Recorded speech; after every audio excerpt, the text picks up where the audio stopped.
The debt collector spread the papers out on the table. One more signature, and the Eastern territories would fall to the enemy. The father reached for his pen. The older brother, with his sword and powerful fists, stood by in helpless silence. And then the weakest man in the empire, a young man with an 8 in his stats, placed his slender hand on the paper and asked for an hour. In an hour, he would, with 6 documents and a stack of papers, accomplishing what a knight could not. But let's rewind 4 days. Rain Astwood opens his eyes on the cold stone floor of a ruined library. The body is not his own, skinny, weak. Lifting his head takes effort. Everything is jumbled in his head. Quarterly report spreadsheets, the smell of ink and mold, the face of a father he's known his whole life but has never seen. Lord Cador, a drunkard, a former warrior, the lord of a castle crumbling faster than his reputation. Rain remembers his death. 3:17 a.m., a stroke. The 4th can of energy drink.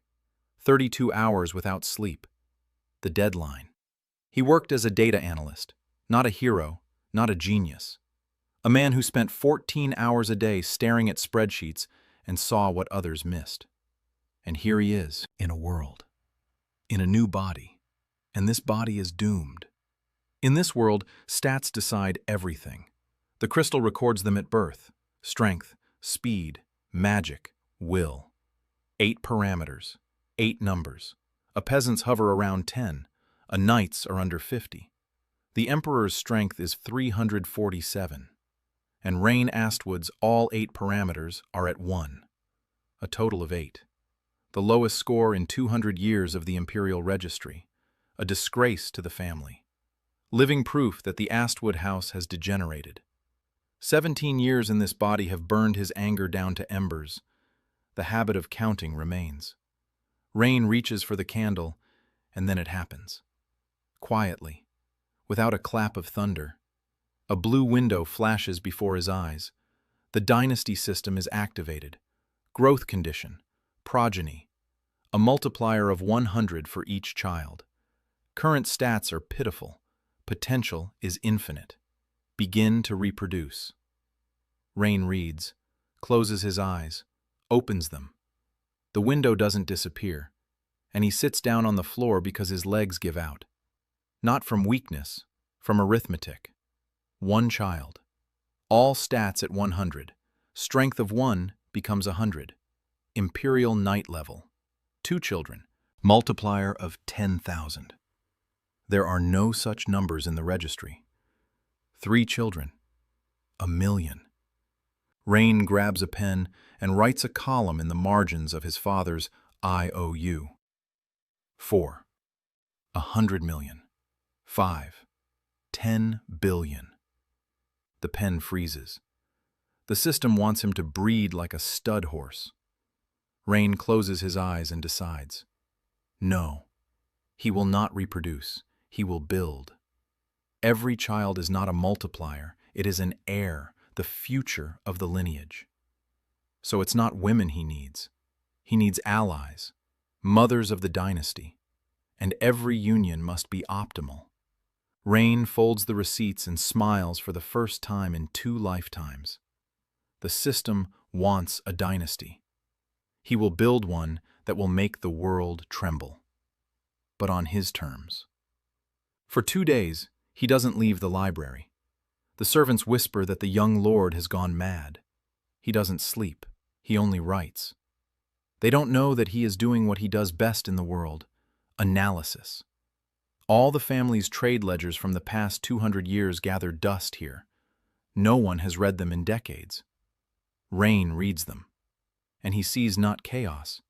He sees a broken system. The estate loses 30% of its harvest in transit because they haul it over the hills, even though the river route is a third shorter. The eastern fields are sown with wheat, even though barley yields twice as much on this soil. The forest is being cut down haphazardly and sold for a song to a middleman who makes a 3-fold profit. But the system can be fixed. And on the 4th day, the one he's been waiting for arrives. Baron Craven's debt collector. grim Toller. A heavy-set man in an expensive doublet. He comes every 3 months. He brings papers. Father signs them. The land is lost. It's always the same routine. Toller smooths out the parchment with his greasy fingers. He announces that the Astwood estate is required to transfer the eastern fields to settle the debt. Signature. Seal. It's all legal. Lord Cador reaches for the pen. Logan turns away. And then Rain places his thin, pale hand firmly on the paper. He asks for 1 hour. Toller smirks. An hour won't change anything. The paper is ironclad. An hour later, Rain returns with 6 documents and lays them out in order. He speaks calmly, with the voice of a man accustomed to presenting before a board of directors. Document 1. A loan for 400 marks at 12%. Document 2. A recalculation at an 18% rate. Document 3. An imperial decree that 9 years ago lowered the maximum rate to 10%. A recalculation at 18% is illegal. Document 4. An interim receipt where his father's signature appears under a title that was abolished a generation before his birth. The signature is forged. Document 5. According to the cadastre, the eastern fields are borderlands. Document 6. A section of the code.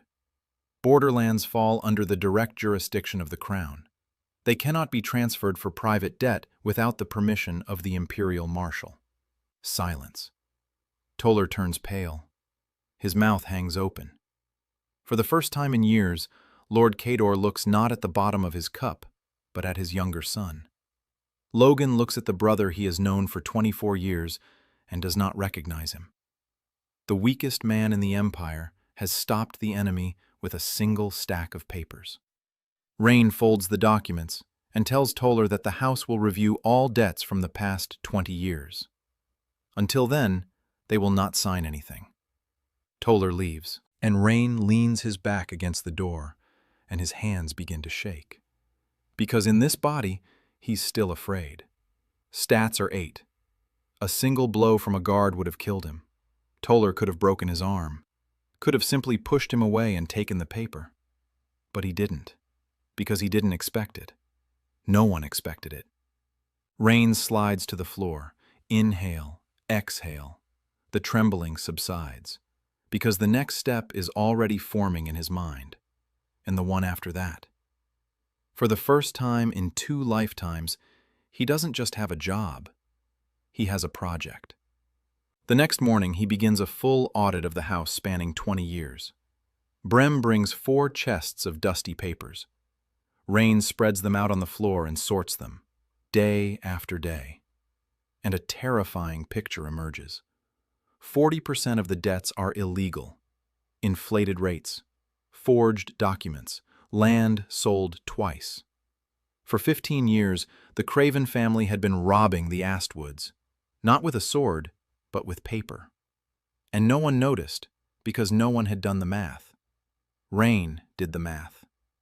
Logan sits down next to him on the floor.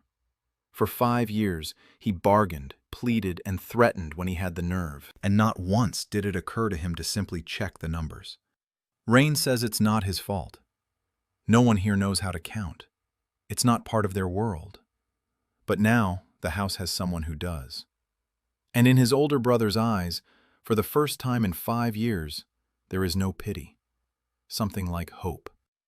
Rain switches the supply route to the river, and losses drop from 30% to 8%. He plants half the fields with barley, and the old manager falls silent in the face of 40-year yield figures. He tears up the contract with the middleman and sells the timber directly for 3 times the price. In the first month, the estate's income doubles. Not magic, logistics. By the end of the month, Rain compiles a registry of illegal debts. 446 gold marks stolen by the Cravens, almost as much as the Astwood's entire remaining debt. He sends a copy to the Baron and a second to the Imperial Court. The Cravens are used to impunity. Now it's over. In the evening, Rain stands on the castle wall. The wind blows from the north. Cold, smelling of dampness and something dark. The wastes. They lie beyond the forest, beyond the horizon, waiting. Once every half-century the tide comes from there, a wave of monsters that sweeps everything away. The last one was 46 years ago. The next one is expected in 5 or 10 years. Rain looks north and counts. He needs a healer, a warrior, a merchant, allies. One of each, like variables in an equation. The system flickers in the corner of his vision. A multiplier of 100. For every child. Rain turns away from the wastes and heads down. A plan awaits him in the library. In the margins of his father's receipt, written in the small handwriting of an analyst accustomed to deadlines, it reads, Project Dynasty, Phase 1, Initiated. Serena Dalton walked barefoot along the muddy road, thinking it would rain soon. The sky over the northern foothills hung low and gray. The wind smelled of wet earth and something bitter. Wormwood. It grew everywhere here, along the roadsides and in the ditches. Serena knew every weed on this road. Not because she'd been here before, because weeds are the same everywhere. 4 years on the road had taught her that. 4 years without a roof over her head, without a license, without the right to heal. She was 22, magic level 6, too low for a healer's license, too low for the academy in the capital, from which she'd been expelled in her 2nd year. Too low to be anyone in a world that counts only numbers. But her hands were good, firm, skilled. In 4 years of wandering, she'd healed more people than some licensed healers did in 10. The peasants in the villages didn't ask about stats. They asked for help. And she helped. She gathered herbs. She brewed potions. She cleaned wounds. She set bones. She delivered babies. She left before dawn so no one would report that an unlicensed healer was working in the village. That carried a fine. Or jail time. The village came into view around the bend. Small. A dozen houses. Smoke from the chimneys. A dog barked and fell silent. Serena stopped and read the crooked sign. Astwood Lowlands. The Astwood Estate. She'd heard of them. A run-down family on the edge of the empire. A half-ruined castle. A drunken lord. 2 sons. One average. The other the weakest man in the empire. A stat of 8. Serena snorted. It wasn't for her to judge. She walked into the village and immediately saw what she was looking for. The sick. 3 men were by the well. One was coughing. A dry, rasping cough that suggested congestion in the lungs. The second was clutching his side. A bruise or a cracked rib. The third just sat there with a vacant stare. A fever. Serena approached. She asked if there was a healer in the village. The men exchanged glances. One said the nearest doctor was 2 days' journey away in the town of Raton. But he charges 10 copper coins for a visit, and they don't even have 5. Serena set her bag on the ground. She opened it. She took out bundles of herbs. She said she wasn't a doctor. She just knew herbs. I can take a look if you don't mind. The men didn't argue. An hour later, she had washed and bandaged the wound. She applied a compress to his ribs. She brewed a cough remedy. She gave the feverish man a fever-reducing infusion and told him to drink it every 4 hours. The village women watched from behind their fences. Then one brought bread. Another brought a jug of milk. A third said her daughter had had a rash for a week. Serena stayed until evening. Rain found out about her the next day. Old man Brem mentioned at breakfast that a wandering herbalist had appeared in the village. She treats people. For free. The villagers are thrilled with her. Rain put down his bread. He asked for details. Brem told him what he knew. She's young. She walks barefoot. Carries a bag of herbs. She speaks little. She does a lot. Rain stood up from the table. He told Brem he was going to the village. Brem was surprised. The young lord hadn't left the castle in a month. Only the library. Only papers. And now, suddenly, the village. Rain didn't bother to explain. A calculation was already running through his head. The nearest doctor was 2 days' journey away. Peasants get sick and don't get treated. A sick peasant doesn't work in the fields. Not working in the fields means a smaller harvest. A smaller harvest means less income. Having a healer on the estate isn't charity. It's an investment in labor productivity. But that was the top layer. Beneath it was another. Rain remembered how people died from common infections in the villages he passed through. He remembered a mother carrying her dead child to the cemetery because the doctor was too far away and too expensive. The analyst calculated. The man remembered. He found Serena in the house at the end of the row. She was sitting on the porch, sorting through herbs. Bare feet, dusty clothes. Her hands were stained green from crushed blen. Rain stopped 3 steps away. She looked up at him. Assessing gaze. Quick. Like someone accustomed to assessing a threat in a second. Skinny, pale, expensive but worn clothes. Hands without calluses. Eyes red from lack of sleep. She asked who he was. Rain introduced himself. Rain Astwood, the youngest son of the Blen. Serena raised an eyebrow slightly. The one. Rank 8. Rain nodded. The one. He sat down on the step next to her, without an invitation. She didn't object. He asked how many people she had cured over the past year. Serena paused. Then she answered. About 200. Maybe more. She hadn't counted. Rain said that was more than a licensed healer in Ratton treated in 2 years. Serena looked at him more closely. She asked how he knew about the healer in Ratton.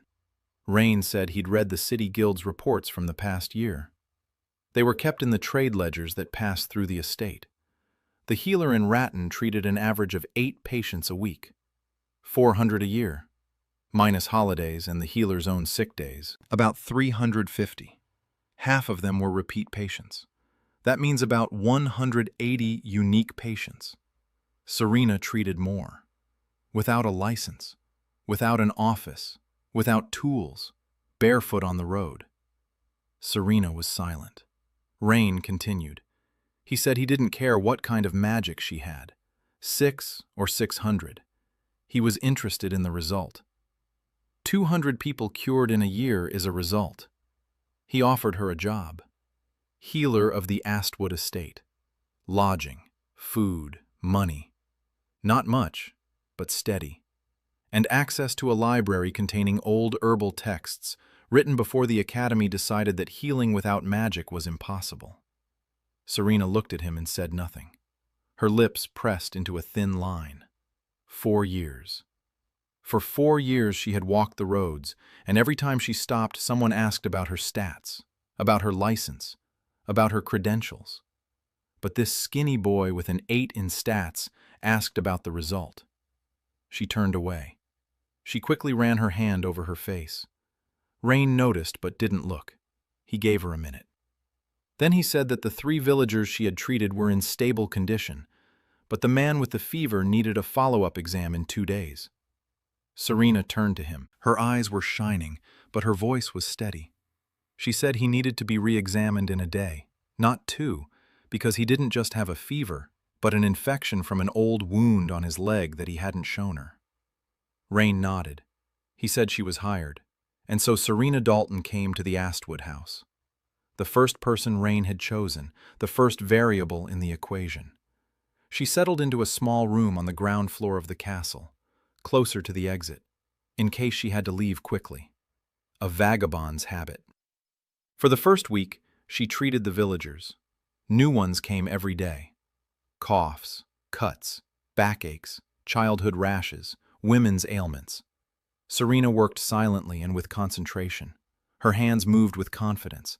She knew what she was doing. And Rain saw it. He came to her room in the evenings, not to see her, to see the books.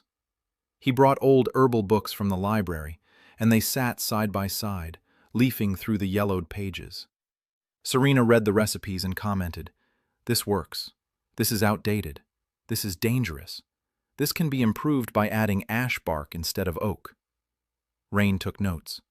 Not because he needed the recipes, because he saw how her eyes lit up when she talked about herbs, how the tension leaves her shoulders, how her bare feet curl up beneath her on the chair, and she comes to resemble not a vagrant, but a scholar, passionate about her work. At the same time, Rain continued to rebuild the estate. The second month brought the first tangible results. The river channel was working. The barley in the eastern fields had sprouted. The timber went directly to buyers without a middleman. Rain did the math. Income had grown by another 30%. Not wealth, but a lifeline. For the first time in 15 years, the Astwood estate wasn't sinking but was staying afloat.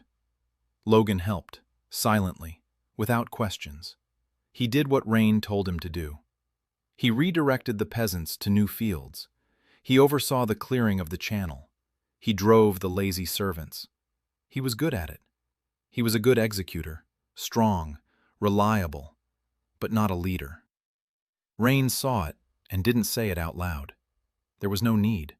Logan knew it himself. And with each passing day, the silence between the brothers grew heavier. One evening, Logan walked into the library. Rain was sitting at the table as usual. Papers, maps, calculations. Logan stood by the wall and was silent for a long time. Then he said he didn't understand. For 5 years he had been the heir. For 5 years he had held the house together as best he could. And then his younger brother came along with an 8.0 GPA, and in 2 months did more than Logan had in 5 years. His voice was steady, but something was breaking beneath it. Rain set down his pen. He looked at his brother and said what he hadn't planned to say. He said that Logan wasn't to blame, that the problem wasn't with him, but with the tools. Logan had tried to hold the house together with a sword and his fists.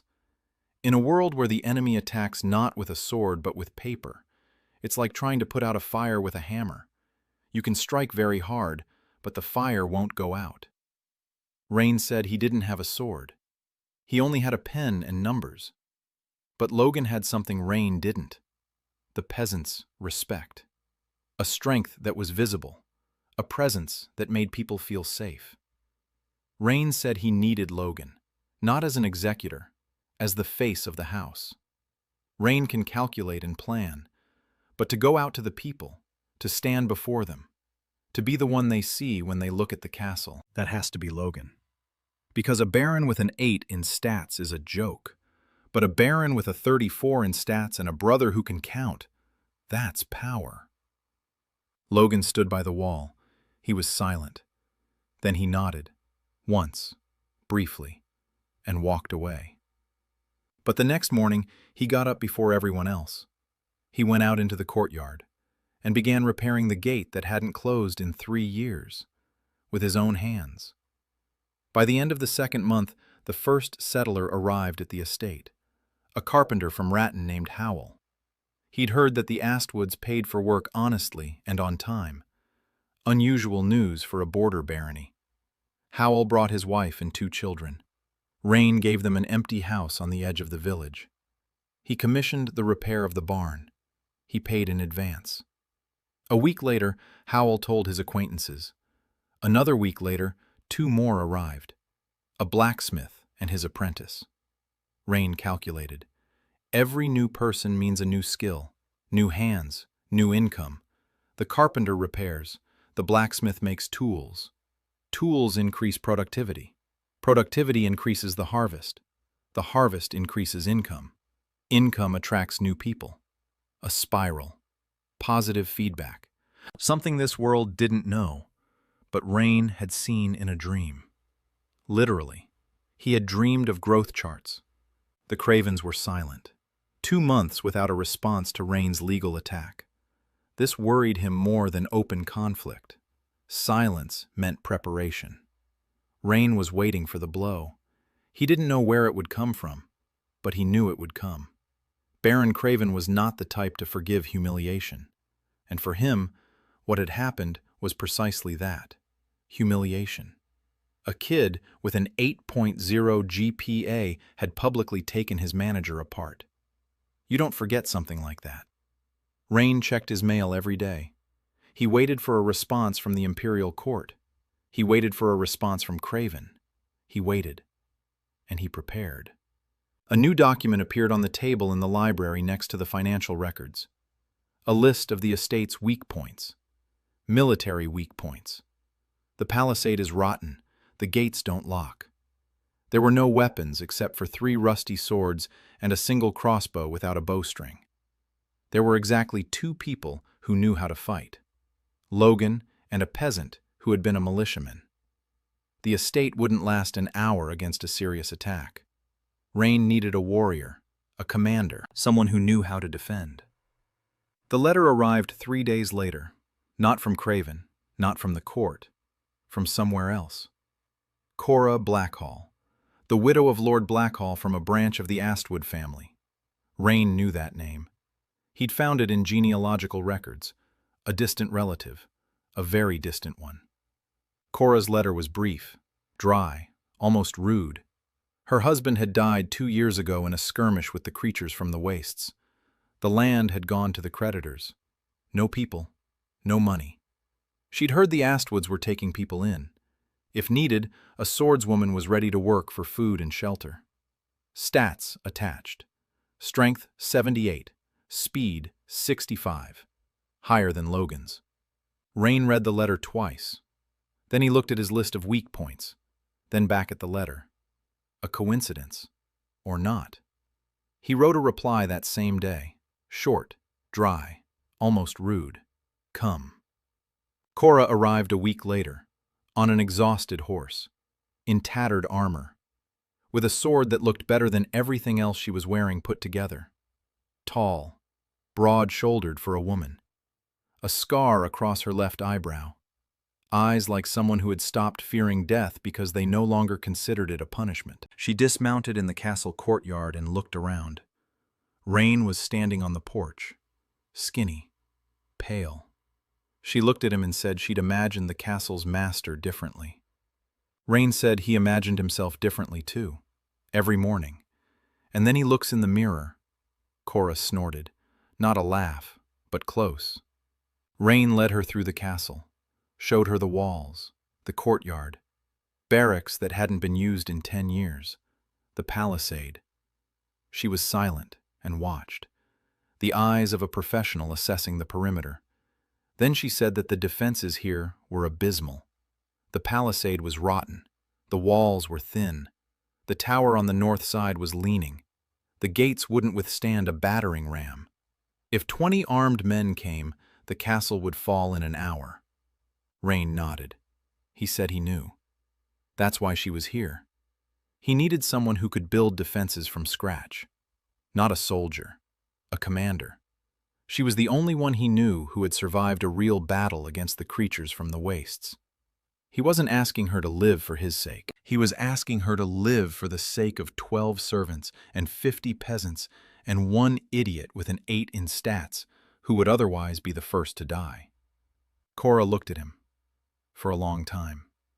Something shifted in her face. Not a smile. A crack in the wall. She said he was strange. Rain said that's what he'd been told. Cora laughed, roughly, briefly, for the first time in 2 years. The 3rd month began with 3 new people in the castle. Serena was healing. Cora was yelling at the peasants, making them dig ditches and repair the palisade. Logan was helping her haul logs. For the first time, Rain's brother had someone around whom he could be useful not as an heir, but as a pair of strong hands. Cora didn't stand on ceremony with him. She yelled. She gave orders. Logan yelled back. But the work got done. Rain watched from the library window and made adjustments to the plan. Everything was going according to schedule. The Craven's reply didn't come in a letter. It came in smoke. Rain woke up to a scream. Brem stood in the library doorway, his face contorted, saying that the barn on the southern edge of the village was on fire, the very same barn that Carpenter Howell had just finished repairing. Rain jumped up. He ran out into the courtyard. The sky to the south was orange. The smell of smoke reached all the way here to the castle. Cora was already saddling a horse. Logan was running across the courtyard with a bucket. Rain ran after them. His frail body couldn't keep up. He was gasping for breath after 200 paces. His legs were buckling.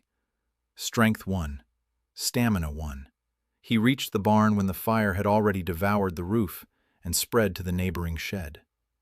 The peasants were passing buckets of water along a chain. Cora was giving orders. Her voice drowned out the crackling of the flames. Logan was working in the front row. Sweat, soot, heat. Rain stood and watched. His body was useless here. Arms that couldn't lift a bucket of water, legs that couldn't run. He stood and watched as what he had built burned. The fire was extinguished by dawn. The barn had burned to the ground. Half the shed had been saved. 3 carts of grain were destroyed. Howell sat on the ground in front of the charred remains and said nothing. His wife wept behind him. Rain approached the ruins. He dropped to his knees. He looked at the ground. Soot, embers, and something else. A smell. Not just wood and grain. Oil. Rain knew that smell. He'd read about it in trade books. Linseed oil. The fuel merchants used for lamps, stored in clay jugs. The barn didn't catch fire on its own. It was set ablaze. Professionally. They'd poured oil at the base on the leeward side and lit it. The fire spread with the wind and engulfed the building in minutes. Rain stood up. He looked at Cora. She could smell it too. Their eyes met. The Cravens. It was impossible to prove. Rain understood that. The arsonist came at night, left at night. No traces, no witnesses. You can buy oil anywhere. But Rain knew. And the Cravens knew that he knew. That was the answer. Not a legal one, a physical one. You hit us with paper, we'll hit you with fire. Rain returned to the castle, locked himself in the library, sat motionless for 3 hours, thinking. Then he picked up a quill and began to write. Not a complaint, not an accusation, a plan. The Cravens had shifted from legal pressure to direct action. That meant the paper war no longer worked on its own. A second front was needed, an economic one. Rain unfolded a map of the border territories. The Astwood estate, the Craven estate. Between them lay a trade route leading to the city of Ratton. All goods from the west passed through this route. Craven controlled it. This gave him leverage over every merchant in the area. One hint, and the caravan would bypass the Astwoods. A blockade. Rain had been seeing the signs for a week now. Merchants who used to stop in the village suddenly stopped. Orders for lumber were canceled without explanation. The price of barley at the Ratton market had dropped by half. Someone was buying up all the barley at a low price to drive down the cost for everyone else. Craven, obviously. Rain ran his finger along the map. The route to the west is blocked. The route to the east goes through Craven's lands. To the south is the town of Ratton, where Craven has connections. To the north are the wastes. A dead end, almost. Rain looked at the map again. A river channel, the very one he had cleared a month ago. It ran southwest, past Craven's lands, to where it joined the Alder River, and the Alder flowed all the way to Morrisport, a coastal town on the southern trade route. A town Craven hadn't considered because it was too far away and too insignificant. But Rain saw it differently. Morrisport was small, but it stood at the crossroads of 2 trade routes, the southern overland route and the river route. Goods from the Astwood estate could reach it by water, bypassing all of Craven's lands. It would take longer than by the overland route, but without middlemen, without a blockade, without enemy control. A detour. Rain called Logan over, showed him the map, explained the plan. Logan listened. Then he asked who would transport the goods. They had no men for a caravan, no guards, no boats except for 3 fishing flatboats. Rain said the boats could be converted. Howell is a carpenter. He can do it. Cora will provide security. 1. That would be enough. And people. Rain paused. He would find people. Logan asked where. Rain replied that every merchant Craven had driven off the trail was a potential ally. A person who needed an alternative route just as much as Rain did. They needed to find them. Offer them a route. Not for free.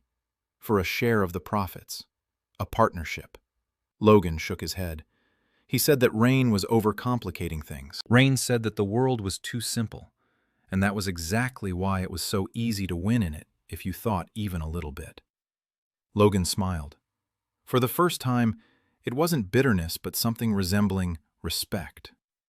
Rain set off for Ratton. For the first time ever, he left the estate grounds. Logan insisted on going with him. Rain didn't argue. A body with an 8-point stat on a road where bandits were a common occurrence. Not the best idea to travel alone. They walked. There was only one horse, and Rain had given it to Cora to patrol. The journey to Ratton took a day. For Logan. For Rain, with his stamina, a day and a half. They arrived at sunset. Ratton turned out to be exactly what Rain had expected. A small trading town at the crossroads of 3 roads, a market, taverns, warehouses, the Merchants' Guild. Everything reeked of manure and money. Rain went to the market. He looked, he listened, he counted. 3 merchants were complaining about the duties. 2 caravans stood empty. Grain lay unsold in the warehouses. Rain struck up a conversation with the owner of a small shop named Grabs, a fat man with shifty eyes. He sold hardware. He complained that the Craven people had doubled the toll on the road over the past month. Rain asked directly, how much Grabs was losing. The man hesitated. Rain said he wasn't asking out of curiosity. He was offering a route that bypassed the road. By river. Longer, but no toll. Grabs looked at him. Then at Logan standing behind him. Then back at Rain. He asked who he was. Rain gave his name. Grabs whistled. Astwood. The very one. He'd heard the story about the debts.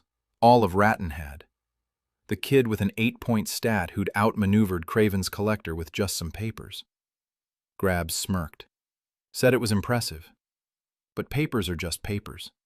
And Craven is Craven. He's got mercenaries. The Astwoods have nothing. Rain said the Astwoods have a river, and soon there'll be a trade route. And the first merchant to join that route will get the best terms.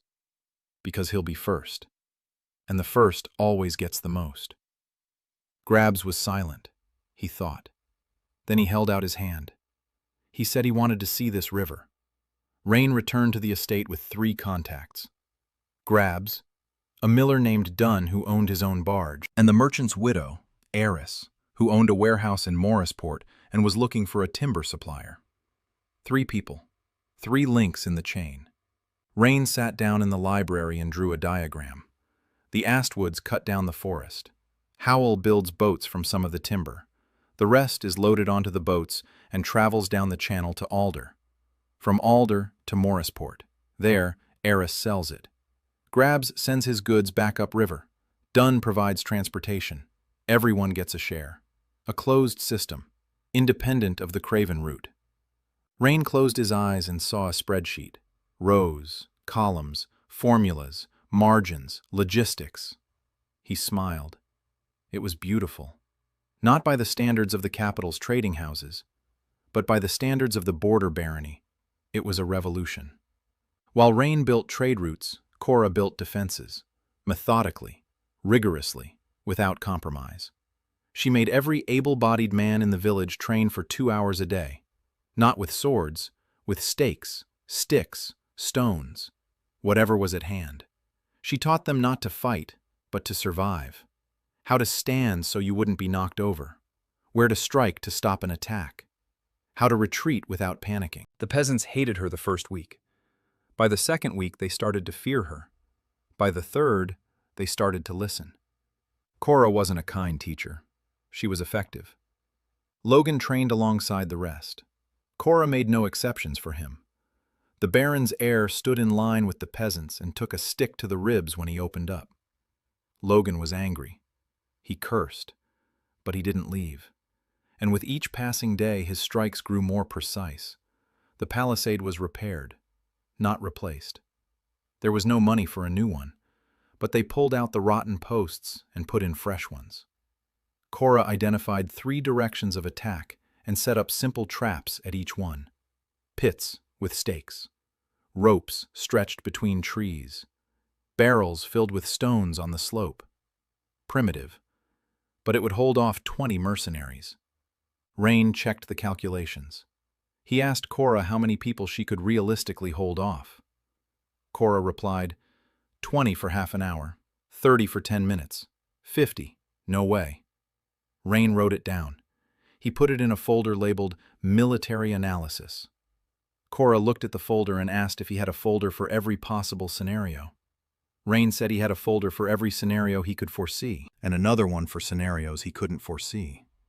Cora snorted and said he was hopeless. But there was no irritation in her voice. Serena noticed that Rain hadn't slept. 3 days in a row. His eyes were red, his hands were shaking, his voice was hoarse. She came to the library at night and set a mug of herbal tea in front of him. She said that if he didn't get some sleep, he'd collapse in a week, and she couldn't guarantee she'd be able to revive him. Rain looked at the mug, then at her. He said he couldn't sleep. Too many variables. The Cravens are silent. The trade route hasn't been launched yet. The first shipment of lumber leaves in 3 days. If anything goes wrong, everything will fall apart. Serena sat down across from him. She tucked her bare feet under the chair. She looked at his calculations spread out on the table. She said she didn't understand a single number, but she understood that a man who hadn't slept in 3 days made bad decisions. She'd seen it in vagrants. Fatigue kills more surely than a fever, just more slowly. Rain was silent. Then he picked up the mug. The brew smelled of mint and something bitter. He drank it. Serena nodded.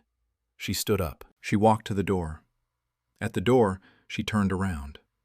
She said she'd bring breakfast tomorrow morning, and that he should be in bed, not on the floor among the papers. Rain wanted to object. She was already gone. 3 days later, the first shipment of lumber went down the river. 2 flatboats converted by Howell. Cora sat at the bow of the first one, a sword on her lap. Her eyes scanned the banks. Rain stood on the bank of the channel and watched the boats drift downstream. His heart was pounding. If the route worked, Craven's blockade would become meaningless. If it didn't work, he'd lost 3 weeks and half his timber supply. The boats returned in 5 days. With a day's risks, Eris bought everything in Morrisport, at twice the price offered by the middleman from Raton. Grabs sent back a shipment of hardware. Nails, hinges, locks, things the estate was sorely lacking. Dunn took his share and promised to bring a barge for the next shipment. Rain looked at the numbers. Profit. Small, but profit. The first real profit from a trade he had planned and executed. In his past life, he had counted other people's profits. In this one, he counted his own. That night, Rain sat in the library. The system window flickered before his eyes. He opened it. Stats. The same numbers as always. 8 in total. Multiplier 0. Children 0. Potential infinite. Start multiplying. Rain closed the window. He looked into the darkness beyond the glass. Somewhere down below in the castle, people were sleeping. Serena in her room by the exit. Cora in the barracks she was living in alone. Logan in the heir's room. Father in the master's quarters. 12 servants in their corners. And new people. Howell and his family. The blacksmith. 5 more settlers over the past week. Rain counted them every evening. Not as numbers, as names. Every person under this roof was his responsibility. Every single one. And the system told him that for true power, he needed a child. He needed a woman. He needed a bond that the system would recognize as genuine. Not a contract, not a calculation, a choice. Rain thought of Serena, of her hands with green spots, of her voice when she told him he should sleep, of the breakfasts she brought every morning, which he ate without noticing the taste because his head was full of numbers. He thought, and didn't know what to think. In his past life, he hadn't been able to ask a colleague out for coffee. In this life, the fate of an entire clan depended on his ability to build a relationship. An irony he would have appreciated more if it hadn't been so frightening. The fair in Ratton took place once every 3 months. Merchants from all over the northern borderlands flocked to the city for 4 days. Rain decided to go. Logan insisted again on going with him. Cora did too. She said she wouldn't let 2 idiots go out on the road alone. Rain didn't argue. A body with stats of 8 alongside a swordswoman with stats of 78 and a warrior with stats of 34. A sensible setup. They set out at dawn. The journey took a day. Rain lagged behind. Cora walked more slowly so he wouldn't get lost, though she grumbled that turtles moved faster. Logan was silent and kept glancing at his brother. There was no longer any pity in his gaze. There was something else, cautious, studying, as if he were trying to understand who his younger brother had become over these 3 months. The fair was noisy and colorful. Tents, stalls, the shouts of hawkers, the smell of roasted meat and leather. Rain walked between the rows, looking not at the goods but at the people. An analyst's habit. Who was buying? Who was selling? Who was haggling? Who wasn't? Who was standing on the sidelines and watching? Prices, volumes, flows. He was mentally mapping the fair market, not as a buyer but as an economist. There was money here, lots of money, and most of it was flowing in one direction, toward the Cravens. Their men stood at every intersection, collecting tolls, controlling the best spots. Baron Craven didn't just live on the trade route, he owned it. Rain found Grabs at his stall. The fat man was selling nails and locks. Business was booming. He nodded to Rain like an old friend. Said the river route was working and that he'd told 2 friends about it. They were interested too. Rain jotted down the night. Then he asked Grabs about the fair. Who's in charge here? Who calls the shots? Grabs gestured with his eyes toward the large tent in the center. The Ratton Merchants Guild. The guild's head, Bernard Cole. An old man. Cautious. Not an enemy of the Cravens, but not a friend either. He just makes money and stays out of politics. Rain nodded. He committed it to memory. Then he walked on. He saw her at the far row. A small stall. Fabrics. Bright. Unusually woven. A girl stood nearby. Short. Dark hair tied in a bun. Lively eyes. Her hands moved quickly. She was haggling with a customer, laying out her wares and counting coins all at once. 3 actions simultaneously. Rain stopped. The customer had left. The girl looked up and smiled at Rain, broadly, brightly.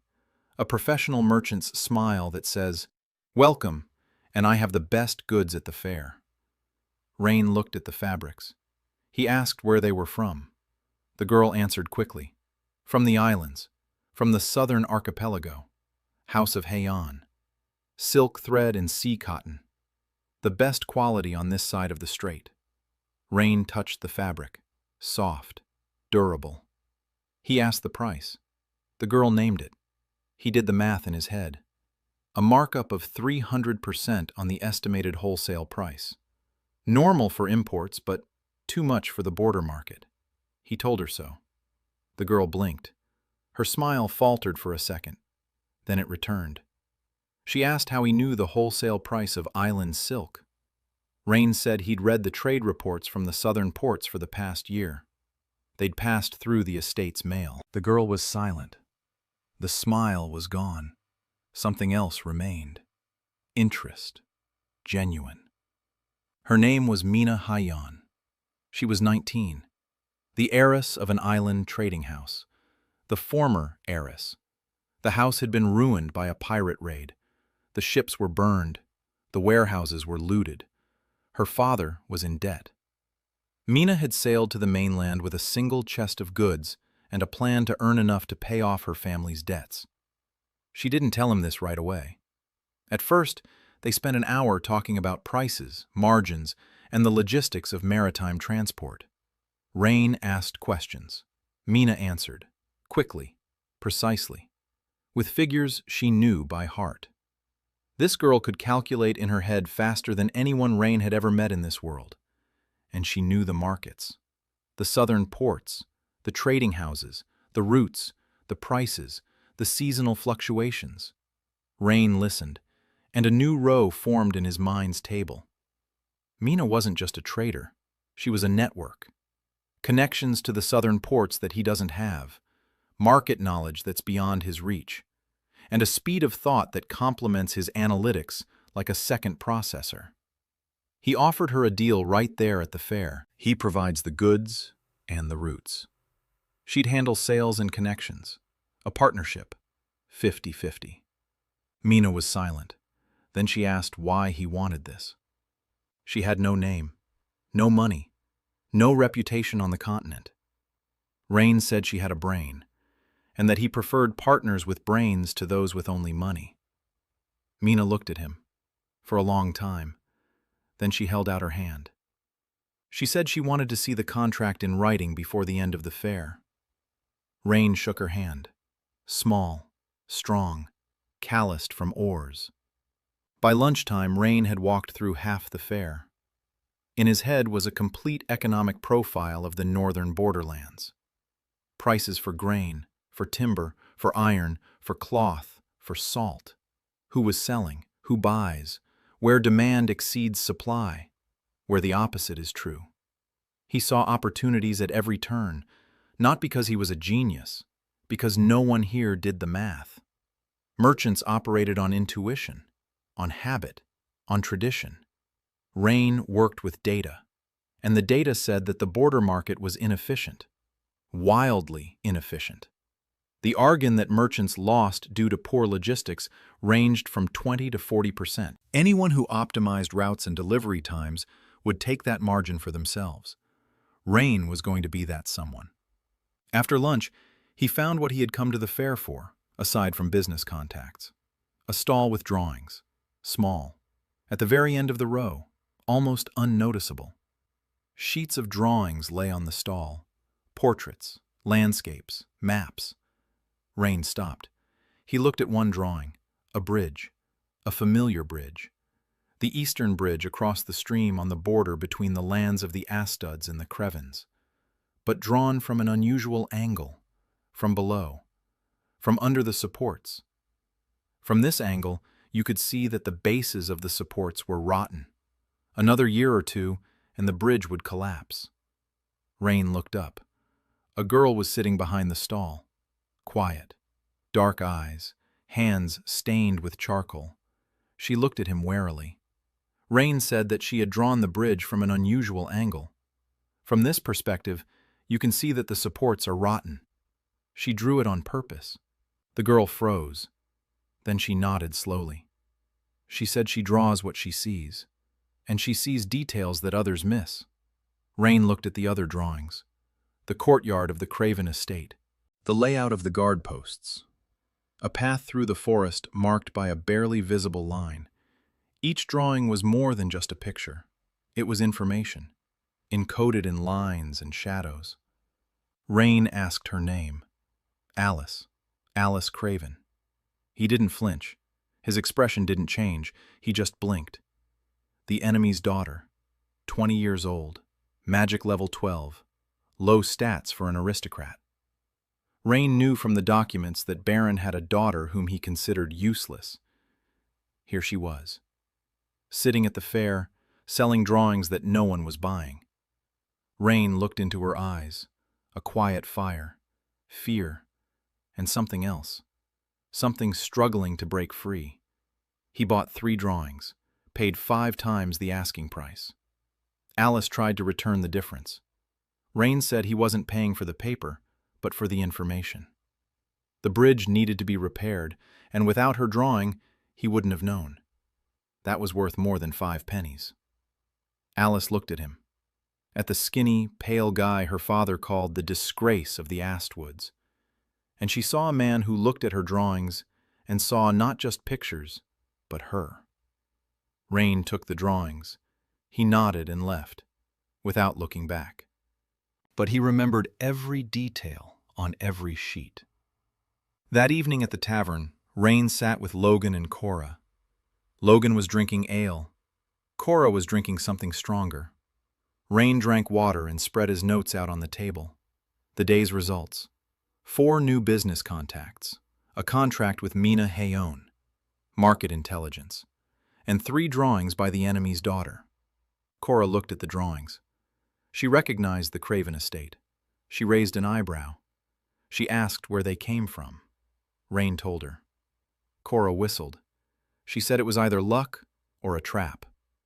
Rain said the probability of a trap was 20%, but the information was worth the risk. Cora asked where he got the percentages from. Rain said from his head. Cora said his head was a strange place. Rain agreed. The fair went on for 3 more days. Rain worked every single one of them. He met with merchants. He listened. He took notes. He calculated. Mina joined him on the 2nd day. They walked through the rows together. She spoke quickly. He listened attentively. She knew the merchants by name. She knew their habits. She knew who could be trusted and who couldn't. Rain jotted everything down in his notebook. Mina watched him write and asked what the symbols meant. Rain explained that it was a system of abbreviations for quick note-taking. A plus sign meant reliable. A minus sign meant unreliable.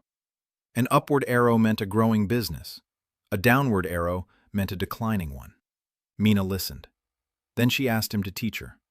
Rain began to teach her. By the end of the day, she was already using his system. She added her own symbols for product types and seasonality. Rain looked at her notes and, for the first time in 2 lifetimes, met a person who thought like him. Only faster. On the 3rd day of the fair, Rain ran into a problem he hadn't anticipated. Craven's men. 3 mercenaries in the Baron's colors. They approached Grabs's stall while Rain was nearby. The eldest of them said loudly that he'd heard someone was transporting goods down the river, bypassing the main road, and that Baron Craven considered this an insult, and that those who traded with the Astwoods should think about the consequences. Grabs turned pale. Rain stood beside him, skinny, pale, stats at 8, against 3 mercenaries with an estimated strength of 40 to 50. He could have left. He should have left, but he didn't. Because if he had left, Grabs would have broken down, and done, and heiress. The entire trade route would have crumbled from a single cowardly step. Rain told the mercenaries that the road belonged to the crown, not to Baron Craven, and that the river also belongs to the crown, and that any subject of the empire has the right to trade on any route according to Article 117 of the Imperial Trade Code. The mercenary looked down at him, smirked, said that pieces of paper don't protect against a fist. Rain said that a fist doesn't protect against an imperial court. The mercenary stepped forward. Cora appeared out of nowhere. She stood between Rain and the mercenary, hand on her sword, eyes calm. She said nothing. She didn't need to. Strength 78 was evident in every movement, in the turn of her shoulders, in the distance between her feet, in the way she stood. A professional recognizes a professional. The mercenaries were professionals. They saw it. The eldest of them looked at Cora, then at Rain. Then he stepped back, said he'd pass the message on to the Baron, and left. Grabs exhaled. His hands were shaking. Rain exhaled too. His hands were shaking too. But he didn't show it. He turned to Grabs, said the route was still open, and that Craven could threaten all he wanted. Paper and the river were stronger than fists. Grabs looked at him, looked at Cora, and nodded. Slowly, hesitantly, but he nodded. That evening, on the last day of the fair, Rain sat alone in the tavern. Logan had gone to bed. Cora was drinking at the other end of the room with some ex-soldier. Rain was going over his notes. The results of the fair: 7 business contacts, a partnership with Mina, a contact with Alice, information on prices and routes, an understanding of the balance of power in the region. A good result. But one line in the notes troubled him. Craven wasn't just making threats, he was baring his teeth. Arson, threats against merchants. This was an escalation. The next step would be more serious. Rain knew it. He sensed it with that intuition honed over years of risk analysis. Craven was planning something big, and Rain didn't have the strength to stop it. Stats: 8, 12 servants, 1 Korra sword, 1 El Gahan, against a baron with mercenaries and money and connections. Rain closed his notebook. The system window flickered in the corner of his vision. Multiplier: 100. For every child. Potential: infinite. Start multiplying. Rain looked up and saw Serena. She was standing in the tavern doorway, bare feet, a dusty dress, a bag of herbs. She had come to Ratton to buy ingredients that weren't available in the area. She saw the light in the tavern window and went inside. She walked over to his table. She set a mug in front of him. She said it wasn't a potion, but just regular tea. But he needed something hot because it was cold outside. Rain took the mug. Their fingers touched, accidentally, for a second. She pulled her hand away. He pulled his. They both looked away. Rain took a sip. The tea was a little bitter, with mint. He said thank you. Serena nodded. She sat down across from him. They were silent. Outside the window, the fair was winding down. Serena asked how his day had gone. Rain began to tell her. Not about the deals, about the people, about Grabs, who was putting on a brave face but whose hands were shaking. About Mina, who could calculate faster than he could. About the mercenaries and Korra, who stood between them like a wall. Serena listened. She didn't interrupt. She didn't offer advice. She just listened. And Rain caught himself saying things he hadn't intended to tell anyone. That he was afraid. That he understood the scale of what he was doing and the scale of what threatened him. That in his past life, the scariest thing was a deadline. But here the scariest thing was the people who depended on him and whom he might let down. Serena listened in silence. Then she said one thing. She said that in 4 years on the road, she had seen many lords.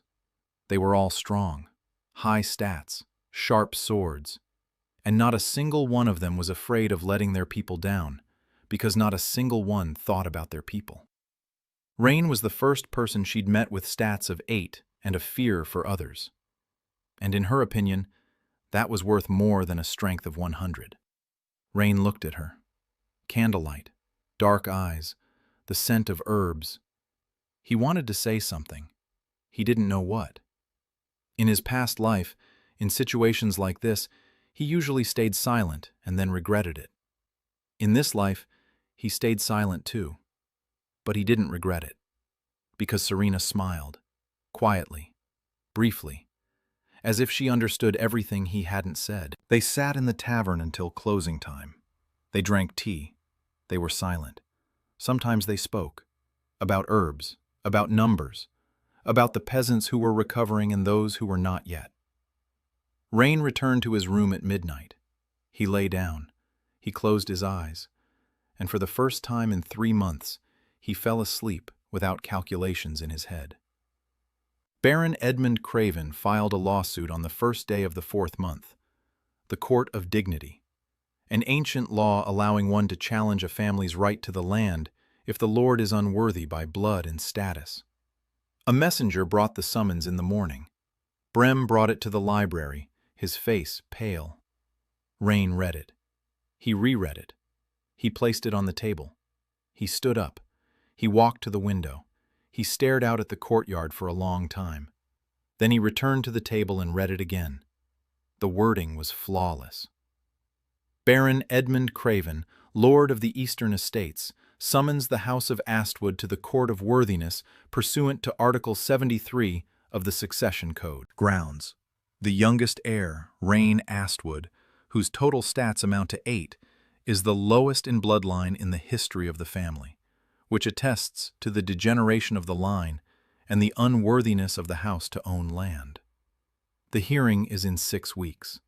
The imperial magistrate will arrive in person. Rain sat down. The numbers added up in his head.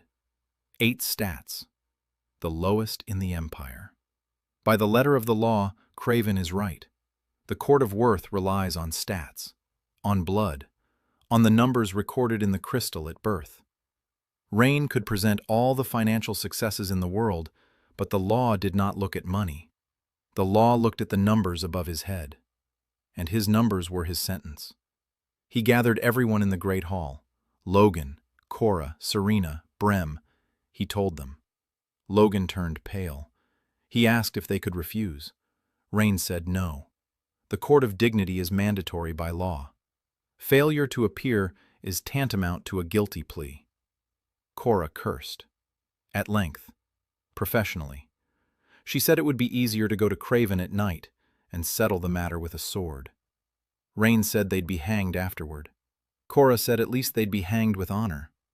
Serena was silent. She looked at Rain. She saw something in his eyes. Not fear. Or not just fear. Something else.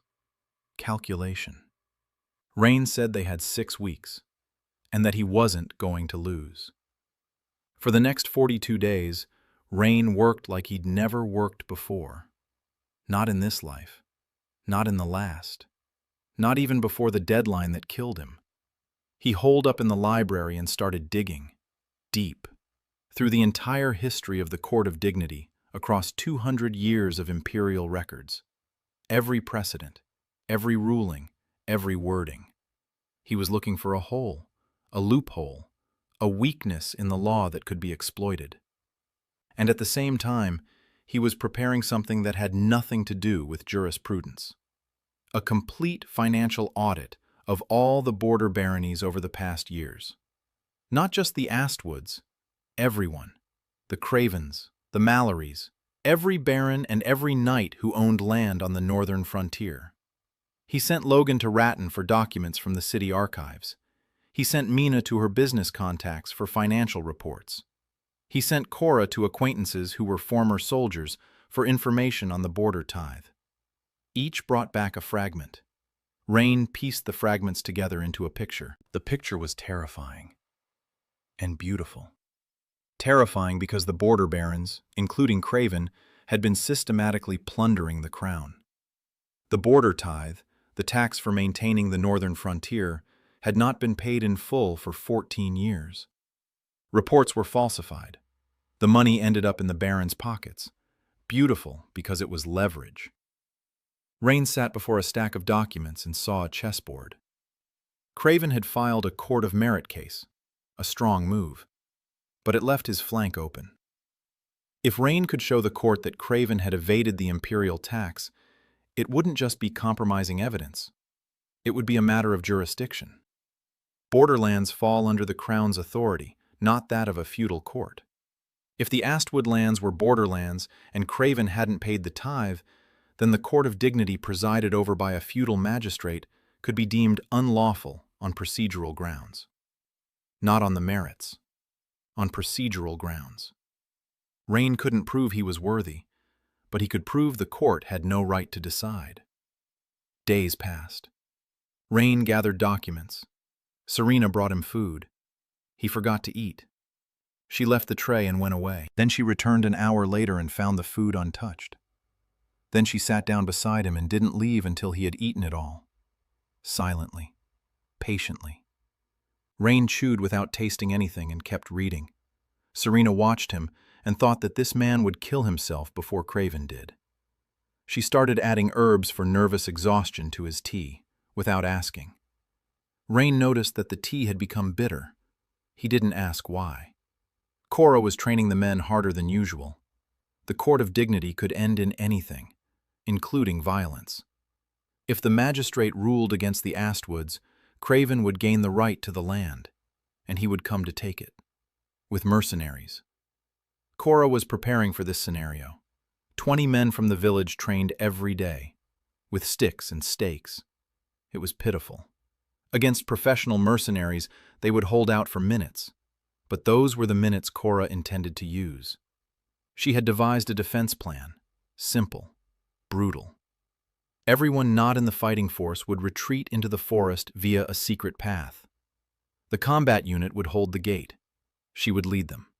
Logan would be by her side. If they couldn't hold out, Cora would be the last to leave, covering the retreat.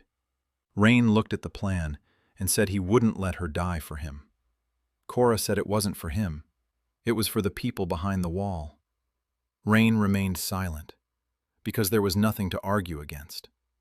2 weeks before the trial, Rain received an unexpected letter from the capital, the Chamber of Blood, a bureaucratic body maintaining the registry of stats for all aristocrats. The letter was brief and official. The Chamber of Blood hereby notifies that, in connection with the Court of Dignity initiated against House Astwood, an imperial inspector will be dispatched to verify the defendant's stats. Arrival in 10 days. Rain read it and chilled. An inspector. From the capital. He would be checking his stats, which were currently 8. For now, they were 8. But if the system ever activated and his stats rose, the inspector would see an anomaly. And the House of Blood did not like anomalies. An anomaly meant an investigation. An investigation meant questions. Questions to which Rain had no answers that didn't sound like madness. He hid the letter, didn't tell anyone. Another variable. Another risk. Another row in the table that was getting longer and longer. Mina was working. The river trade route was expanding. The 3rd shipment of lumber had gone to Morrisport. Grabs brought in 2 more merchants. Dunn brought in a barge. The estate's income was growing. But Mina didn't sleep at night. Rain noticed. The dark circles under her eyes. The hands that trembled slightly when she counted. The smile that didn't reach her eyes. He waited 3 days. Then one evening, after everyone had left, he sat down next to her at the table where she was laying out the trade ledgers. He asked how much she was sending home. Mina froze. Then she answered. Everything. Every penny she earned. Her father's debt amounted to 3,000 gold marks. She had sent 80 over the past 6 months on the continent. At that rate, it would take her 37 years to pay it off. Rain looked at her books. He asked if he could take a look. Mina paused. Then she slid the book toward him. Rain opened it. Columns of numbers, income, expenses, transfers. Everything was neat. Everything was accurate. And everything was hopeless. The numbers didn't lie. At her current income, the debt would never be paid off. Rain closed the book. He said he would help, that he knew how to calculate, that together they would find a way. Mina looked at him. Her eyes were shining. She had carried this burden alone for 2 years. For 2 years she'd counted and recounted and knew it wouldn't be enough. And now, for the first time, someone had said they'd help. Not out of pity, because they knew how to do the math. Mina turned away. She quickly ran her hand over her eyes. Then she turned back. Her voice was steady. She said that if he found a way to pay off the debt faster, she'd owe him. Rain said she didn't owe him anything anymore. A partnership, 50-50. Her problem was his problem.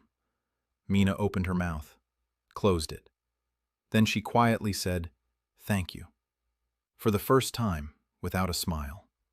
A genuine thank you. Alice Craven sent a drawing. Not by mail, through a secret place. A hollow in an old oak tree on the edge of the estate. Rain found it by accident while patrolling the perimeter with Logan. A rolled-up sheet of paper lay in the hollow. On it was the Craven estate grounds, the layout of the people, the number of mercenaries. 18. More than Rain had expected. On the back, a single word: caution. Rain stood by the oak tree with the drawing in his hand and thought. Alice was taking a risk. If her father found out she was passing information to the Astuds, the consequences would be dire. She wasn't doing this because Rain had asked her to. He hadn't asked. She was doing this because she wanted to. Because she hated the cage she lived in. And the drawings were the only key she had found. Rain carefully rolled up the sheet. He tucked it into his pocket. He decided he wouldn't ask for more. But he wouldn't refuse if she offered. A week before the trial, everything was ready. The documents were gathered, the arguments were laid out. Rain ran a dress rehearsal in front of Logan and Cora. He laid out the papers. He outlined the strategy, step by step. Logan listened and slowly straightened his shoulders. Cora listened and took her hand off her sword. Because for the first time in these weeks of waiting, they saw that Rain wasn't defending himself. He was attacking. The plan was complex, multi-layered. The first layer, documents. A full financial audit of the border baronies. Evidence that the Cravens had falsified the border tithe reports for 14 years in a row. The second layer, jurisdiction. The land of the Astwoods is classified as borderland. Borderland falls under the Crown's jurisdiction. A court of merit presided over by a feudal magistrate has no procedural right to decide the fate of borderland without the sanction of the imperial marshal. Third layer, counterattack. Rain wasn't just challenging the procedure, he was turning the court's logic inside out. If the criterion of merit is the ability to govern the land, then the numbers speak in his favor. In 6 months, the estate's income had tripled. 30 settlers had arrived. The palisade had been restored. The trade route had been opened. And Craven, in those same 6 months, had lost 2 caravans. He owed the Duke, hadn't paid the tithe. Which of them was unworthy? Judgment Day. Rain rose before dawn. He dressed. The best clothes they could find in the castle, worn but clean. He looked at himself in the mirror. Skinny, pale, dark circles under his eyes. Stats. 8. He went out into the courtyard. Logan was waiting at the gate, in armor, a sword at his belt. Cora was nearby, full battle gear. Serena stood on the porch, bare feet on the cold stone. She walked over to Rain, held out a small leather pouch, said it was for good luck, an amulet. Rain took it, clenched it in his hand. The pouch was warm and smelled of herbs. He looked at Serena, wanted to say thank you. She nodded. No words were needed. Rain put the amulet in his pocket. Inside, besides the herbs, there was something else. He realized it later. A calming blend. Serena knew he would be scared and had prepared for it. He smiled. Small, warm, brief. The trial took place in Ratton's town hall. A large hall, stone walls, long benches. The imperial magistrate sat behind a high table on a dais. A thin old man in black robes, eyes like a hawk's. A crystal recorder stood nearby, glowing blue, very one used to measure stats. There was a large crowd, merchants from Ratton, peasants, minor nobles. Rumors of the trial had spread throughout the borderlands. Baron Craven sat in the front row. He was portly. His face was red. His eyes were small and malicious. His lawyer stood beside him, a thin man in an expensive robe with the air of a victor. Behind them, 5 mercenaries, for show. Rain entered the hall, Logan behind him, Cora on his right. He carried a stack of documents under his arm. He walked to his seat, sat down, placed the papers on the table, neatly. His hands didn't tremble, because in his pocket lay an amulet with a calming potion. Serena knew him better than he thought. The magistrate opened the hearing. Craven's lawyer stood and presented the case. Smoothly, confidently. The House of Astwood had deteriorated to an unacceptable level. The heir's total stats were 8, the lowest in 200 years. The land was suffering. The peasants were impoverished. The border was unprotected. According to Article 73 of the Inheritance Code, the House of Astwood was unworthy of ownership. The right to the land must pass to the nearest worthy house. That is, to the Cravens. The magistrate nodded. He looked at Rain. He asked what the defendant had to say in his defense. Rain stood up, quietly, slowly. He surveyed the hall. He saw faces, dozens of them. Everyone was looking at him. At a skinny, pale boy with an 8-point build. At the disgrace of his family. He opened the first document and began to speak. Not to defend himself, to attack. Document 1. A financial audit of the border baronies spanning 20 years. House Craven. The border tithe. The imperial tax for maintaining the northern frontier. In 14 years, Baron Craven had never paid the full amount. The total debt to the crown amounted to 1,200 gold marks. The reports submitted to the imperial chancellery were falsified. The amounts are understated by an average of 40%. The hall grew noisy. Craven flushed. His lawyer jumped to his feet. He declared that this was irrelevant to the case. Rain did not raise his voice. He said it was relevant. Document 2. Land Registry. The eastern fields of Astwood are classified as borderland. Article 214 of the Imperial Land Code. Borderland falls under the direct jurisdiction of the Crown. A court of dignity presided over by a feudal magistrate has no procedural right to decide the fate of borderland without the written sanction of the imperial marshal. The magistrate turned pale. His hand twitched. Rain continued. Document 3. Report on the state of the Astwood estate for the past 6 months. Income has tripled. 30 settlers have been accepted. The palisade has been restored. A new trade route has been opened. Preparations for the defense of the border have begun. Document 4. Report on the state of the Craven estate for the same period. 2 lost caravans. Debt to Duke Summerhold. Non-payment of the border tithe. Rain paused. He placed the documents on the table. He surveyed the hall, and he spoke, quietly, without fanfare, in the voice of a man accustomed to numbers, not crowds. He said that he was Rain Astwood. The stats are 8, the lowest in 200 years. Everyone in this hall knows that. But in 6 months, he doubled the estate's income, repaid illegal debts, rebuilt the palisade, opened a trade route, took in 30 settlers. And Baron Craven, with stats 3 times higher, lost 2 caravans, owed the Duke, failed to pay the tithe. His question to the court, which of them is worthy? Silence. The hall froze.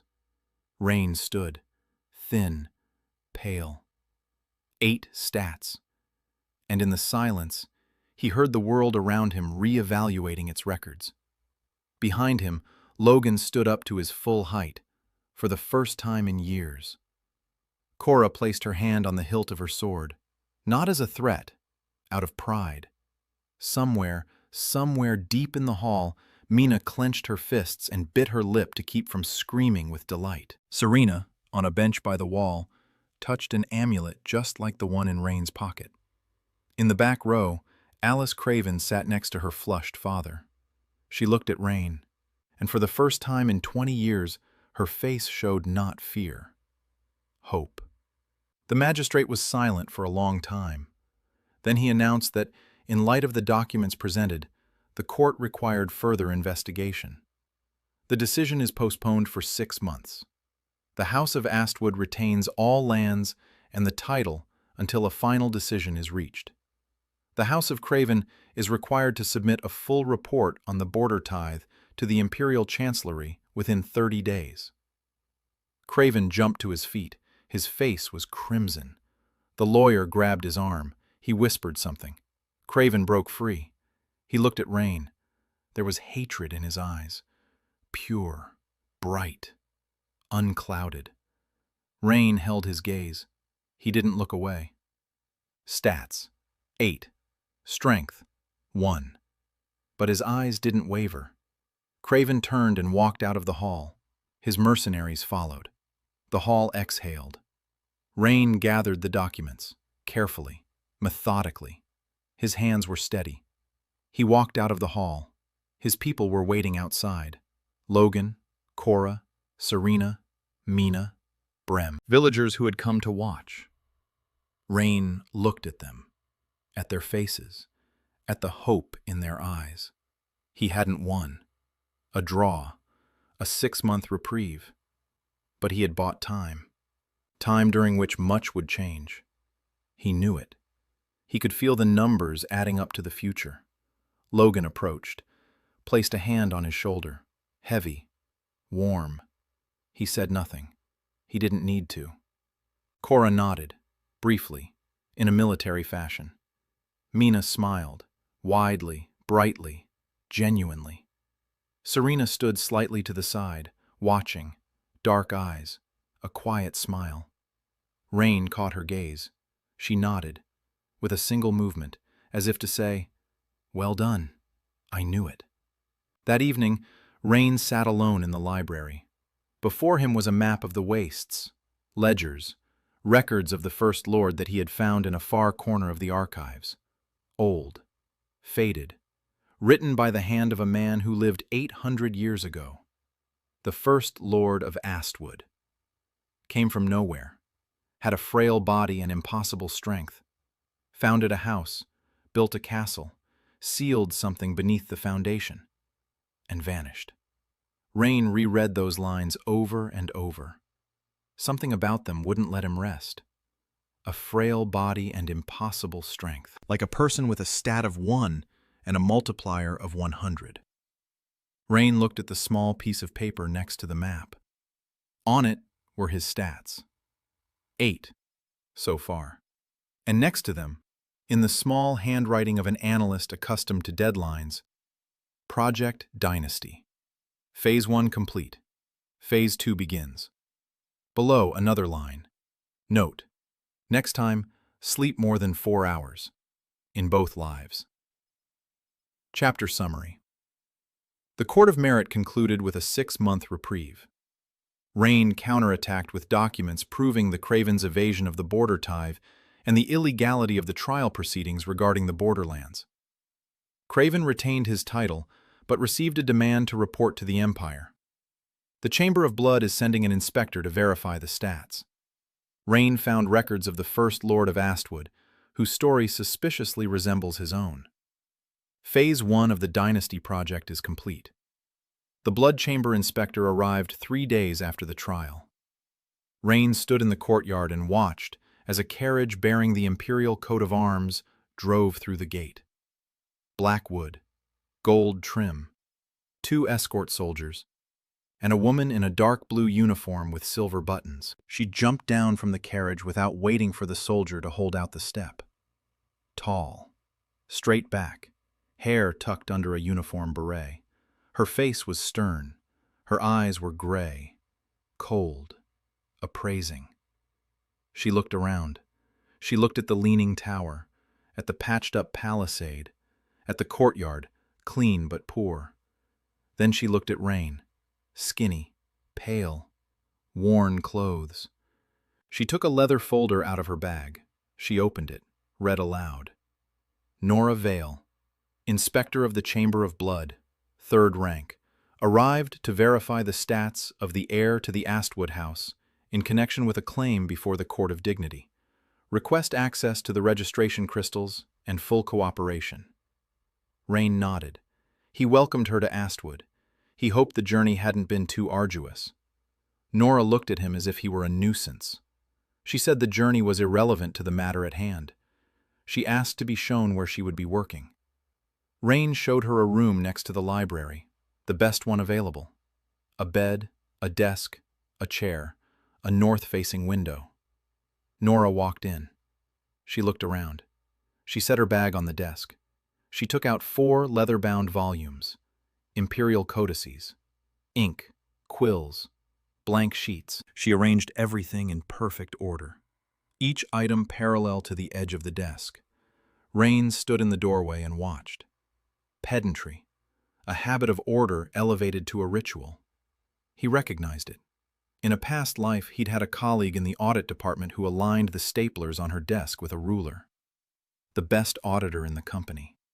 People who handle objects this way handle facts the same way.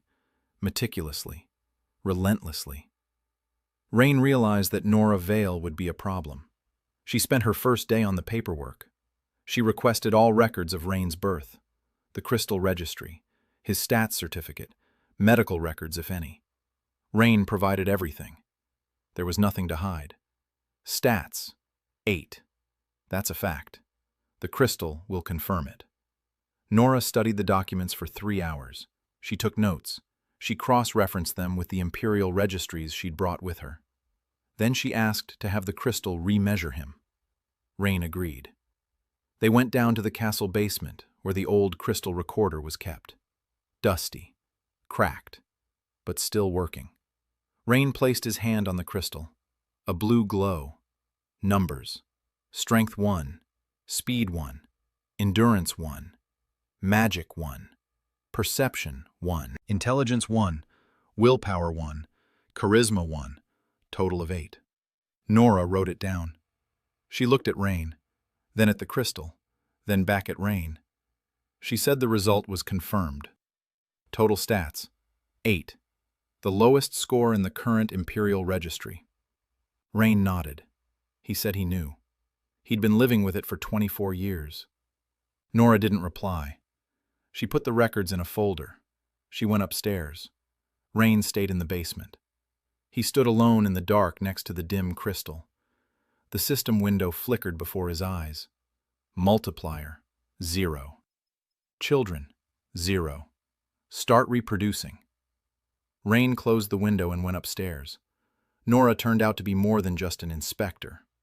She was an investigator. For the first 3 days, she checked the stats. The next 3, she began checking everything else. Finances, household, land holdings, population, trade operations. She wasn't checking because she had the authority. She was checking because she couldn't help herself. Rain could see that. Nora wasn't looking for violations. She was looking for order. And when she found disorder, she couldn't look the other way. She discovered that the Astwood's land records hadn't been updated in 8 years, that the tax returns were filled out with errors, that 3 title deeds contained outdated wording. She made a list, 14 items. She placed it on Ryan's desk. She said these were violations she was required to document in her report. Ryan looked at the list. 14 items, each one correct, each one precise. He picked up a pen and began making corrections, right in front of her, item by item. Nora watched him work. Quickly, precisely. No objections, no excuses. He just corrected them. By evening, of the 14 items, only 2 remained that required documents from the capital's archives. Rain said he would send a request tomorrow morning. Nora looked at him. Something shifted in her expression. Not sympathy. Surprise. She was used to lords who yelled at her for the violations they found, accused her, threatened her, wrote complaints to their superiors. But this one was just correcting things. On the 5th day, Nora left the castle. She went to the village. Rhine found out about this from Brem and followed her. He found her at Howell's house. She was talking to the peasants, asking about their living conditions, about food, about work, about medical care. The peasants answered cautiously. The imperial uniform frightened them, but they answered honestly, because they had nothing to hide. Things were going better. Income had risen. The healer treats people for free. The new route is working. The young lord is strange, but fair. Nora listened. She took notes. Then she went to see Serena. Rain saw them talking for an hour. Serena showed her the herbs. She explained what they treated and how. Nora took notes. Then she asked about the license. Serena fell silent. Nora repeated the question. Serena replied that she had no license. Magic 6. The Academy does not issue licenses for magic below 20. Nora wrote it down. She said that practicing medicine without a license was a violation of Article 42 of the Medical Code. Serena turned pale. Rain stepped forward. He stood between them. He said that Serena worked under his responsibility as Lord of the Estate. that Article 42 allows for an exception for territories located more than a day's journey from a licensed healer, that the nearest licensed healer in Ratton is 2 days' journey away, that without Serena, 200 people on the estate have no medical care. Nora looked at him for a long time. Then she wrote something down in her notebook and left. That evening, Rain found Nora in her room. She was sitting at the table. Open codices lay before her. She wasn't reading. She was staring at the wall. Rain knocked. He entered. He said he wanted to talk. Not as an inspection subject, as a person. Nora raised her head. Cold, gray eyes. But something was wrong with them. A crack. A small one. Barely noticeable. Rain sat down across from her. He said he could see what she was doing. She was looking for violations, and she was finding them, because there were violations. Everywhere. In every estate. Throughout the entire empire. But she had come here and found violations among people who were just trying to survive. And she wasn't investigating those who created the conditions under which survival required violations. Because those people are in the capital, behind high walls, with high status. Nora pressed her lips together. She said the law is the same for everyone. Rain asked if that was true. He asked if the blood chamber had inspected the Craven border tithe in the last 14 years. Nora was silent. Rain said he knew the answer. It hadn't, because the Cravens pay the right people in the capital, and the Astwoods don't pay anyone. And that's why the inspector comes to the Astwoods and not to the Cravens. The law is the same, but the application of the law is not. Nora was silent. Her hands lay on the table, her fingers clenched. Rain stood up.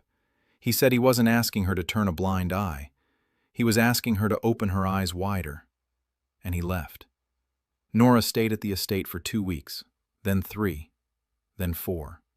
Officially, she was conducting an extended inspection. Unofficially, she couldn't leave. Every day brought a new fact that didn't fit into her worldview. A man with an 8 stat who ran the estate better than barons with stats 10 times higher. An unlicensed healer who treated people better than licensed mages. Peasants who, for the first time in years, weren't starving. The system Nora had served her whole life said this was impossible. That stats determined everything, that numbers don't lie. But the numbers Nora saw with her own eyes were lying. Or maybe they weren't. They were simply showing a different truth, one that wasn't in the codices. One morning, Nora stepped out into the yard and saw Rain sitting on the porch steps with 3 peasant children. He was drawing with a stick on the ground, numbers, teaching them to count. Not out of charity, out of practicality. He explained that if they had 10 apples and sold 5 for 2 copper coins each, they would have 10 copper coins. But if they first made jam from 5 apples and sold the jam, they would get 20 copper coins. Added value. The children didn't understand the words, but they understood the numbers. 10 is more than 5. 20 is more than 10. Rain explained patiently, with a stick on the ground. Nora stood and watched, and something inside her was breaking. Quietly. Slowly. Like ice in spring. By the end of the 4th week, Nora had written a report. Rain didn't ask what was in it, but Nora came to him herself, in the evening, to the library. She placed the report on the table. She said he could read it. Rain read it. Statistics confirmed. 8 in total. No anomalies detected. The estate is in satisfactory condition. Documentation issues were resolved during the inspection. Healing activities are conducted under a territorial exemption. No violations requiring sanctions were identified. Rain looked up. He looked at Nora.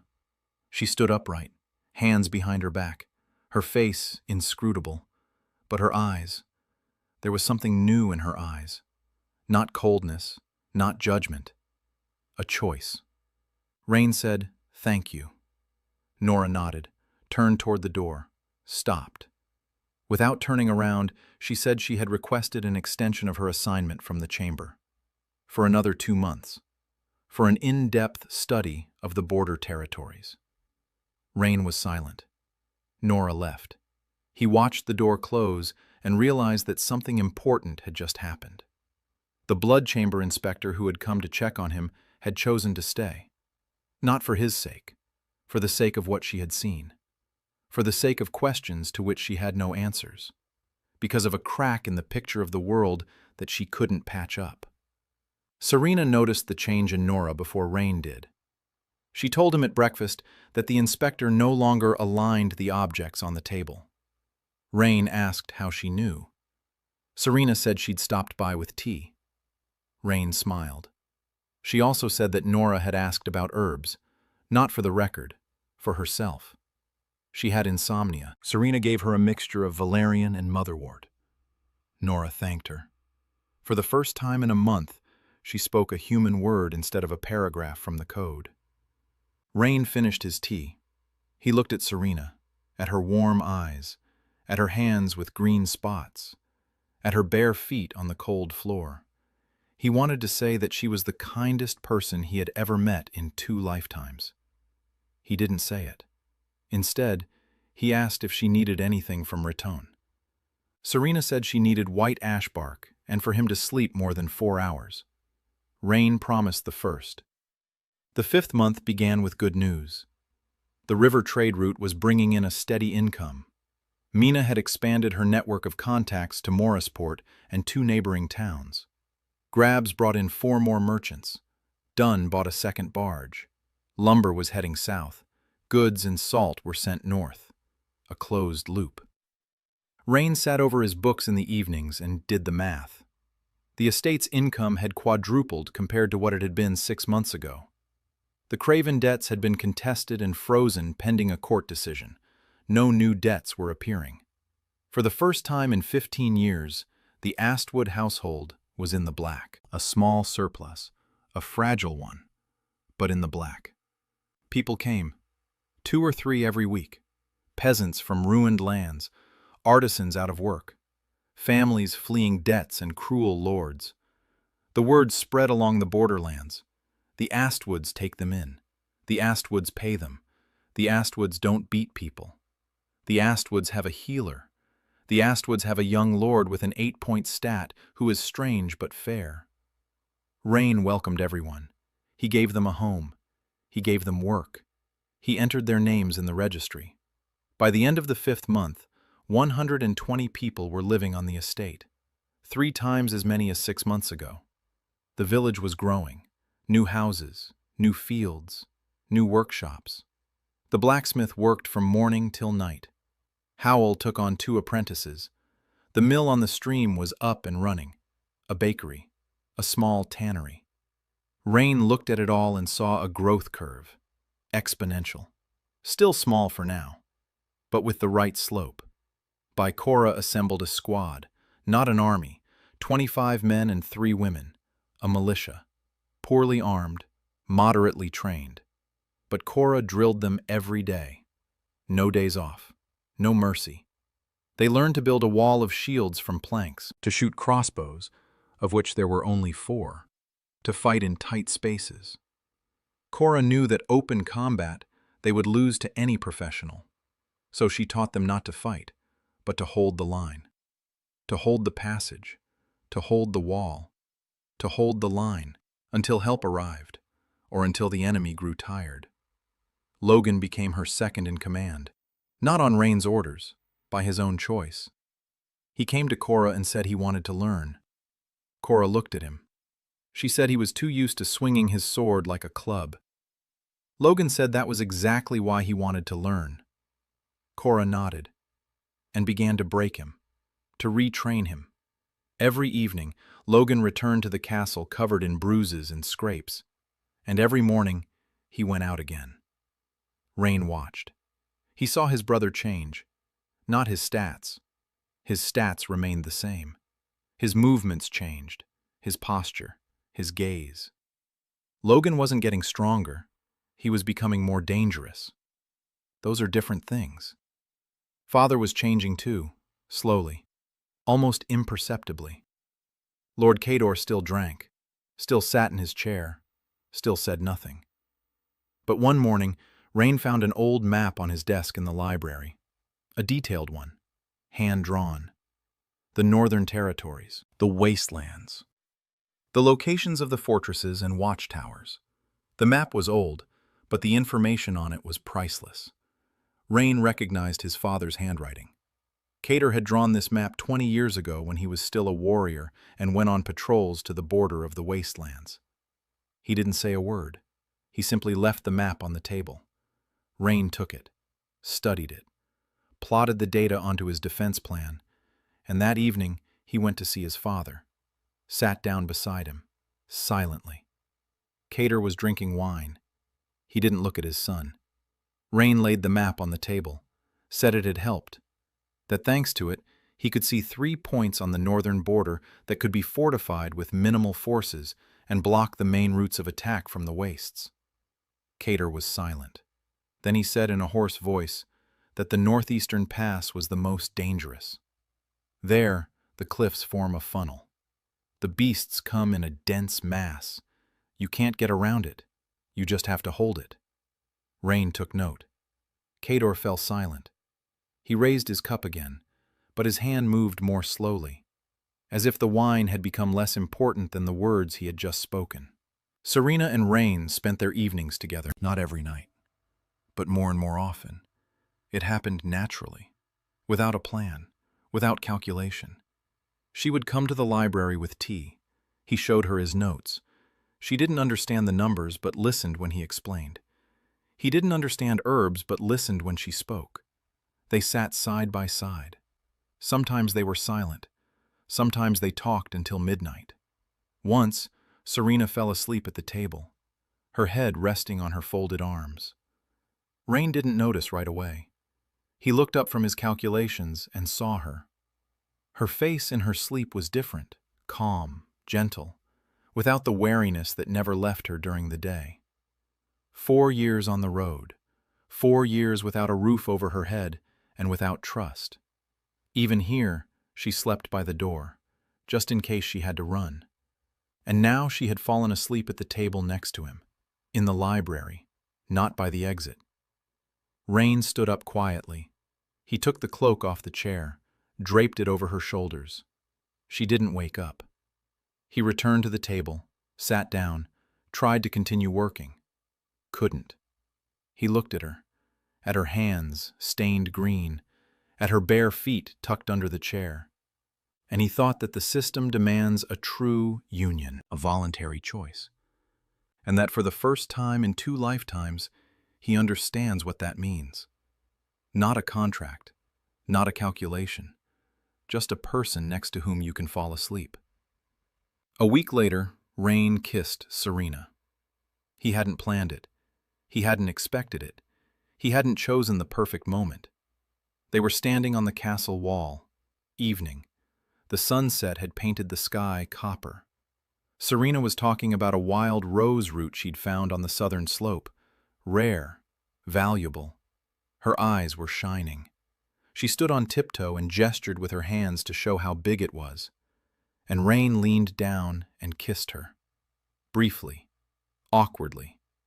Like a man who, in a past life, couldn't ask a colleague out for coffee. Serena froze. She looked at him. Rain stood there, thinking she was going to walk away, or hit him, or laugh. Serena did none of those things. She placed her hand on his cheek. Her palm smelled of herbs, warm, rough from work. And she said she'd been waiting a long time. Rain exhaled. His legs went wobbly, not from the force alone, from something else. She smiled, warm, quiet, and he smiled back. For the first time in 2 lifetimes, it was simple. No calculations, no tables, no charts. Just 2 people on the wall of a crumbling castle at the edge of the world. The system window flickered in the corner of his vision. Rain didn't open it. Not now. Mina faced a problem, a serious one.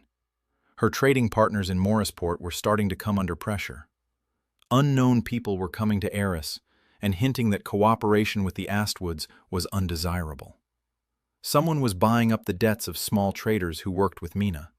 Someone was blocking access to warehouse space. Rain received a detailed report from Mina. He sat down. He laid out the data. He drew a map. The pressure wasn't coming from Craven. The scale was larger. Craven operated at the level of a single trade route.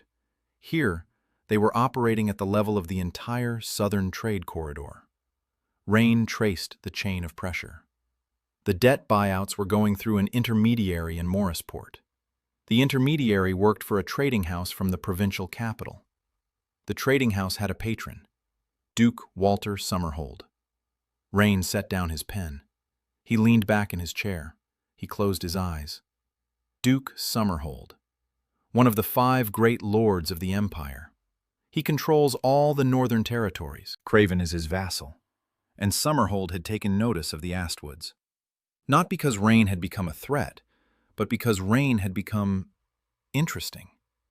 A growing estate on the border of the wastes, new trade routes, settlers, activity in a region that was supposed to be quietly dying out. Summerhold doesn't need the Astwoods.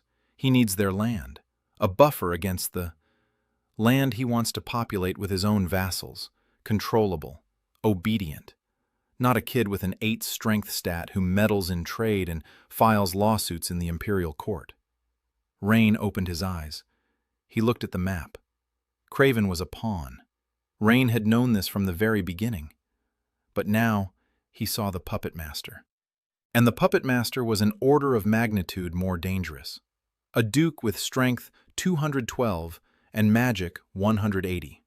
An army, money, connections in the capital. Against Craven, Rain could fight with paperwork. Against Summerhold, paperwork wouldn't help. He needed power of a different order. Rain looked toward the corner of his vision where the system flickered. A multiplier of 100. For every child.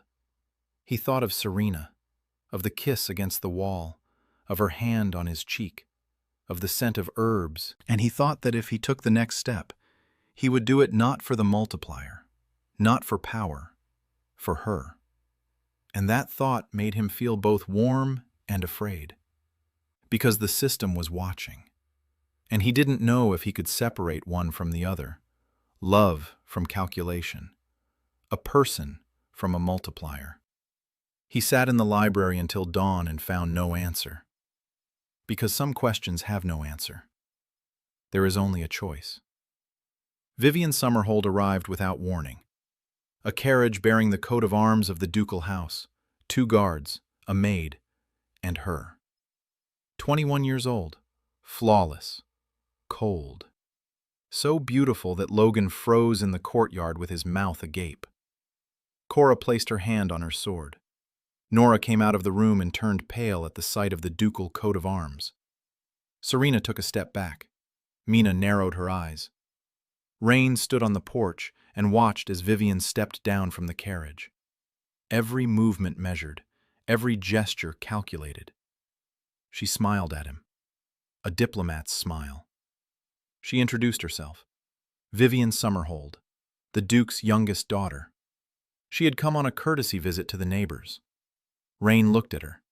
He looked at the coat of arms on the carriage. He looked at her again. A courtesy call. To a baron with a household of 8, from the daughter of a great lord. Rain didn't believe in coincidences, especially not in coincidences that arrived in carriages bearing a golden coat of arms. He smiled in return, said he was flattered by the visit, invited her into the castle, and began to count. Rain realized Vivian was a spy within the first hour. She was good. Better than he'd expected. Every question sounded innocent. Every compliment led to information. She praised the restored palisade and counted the logs as she spoke.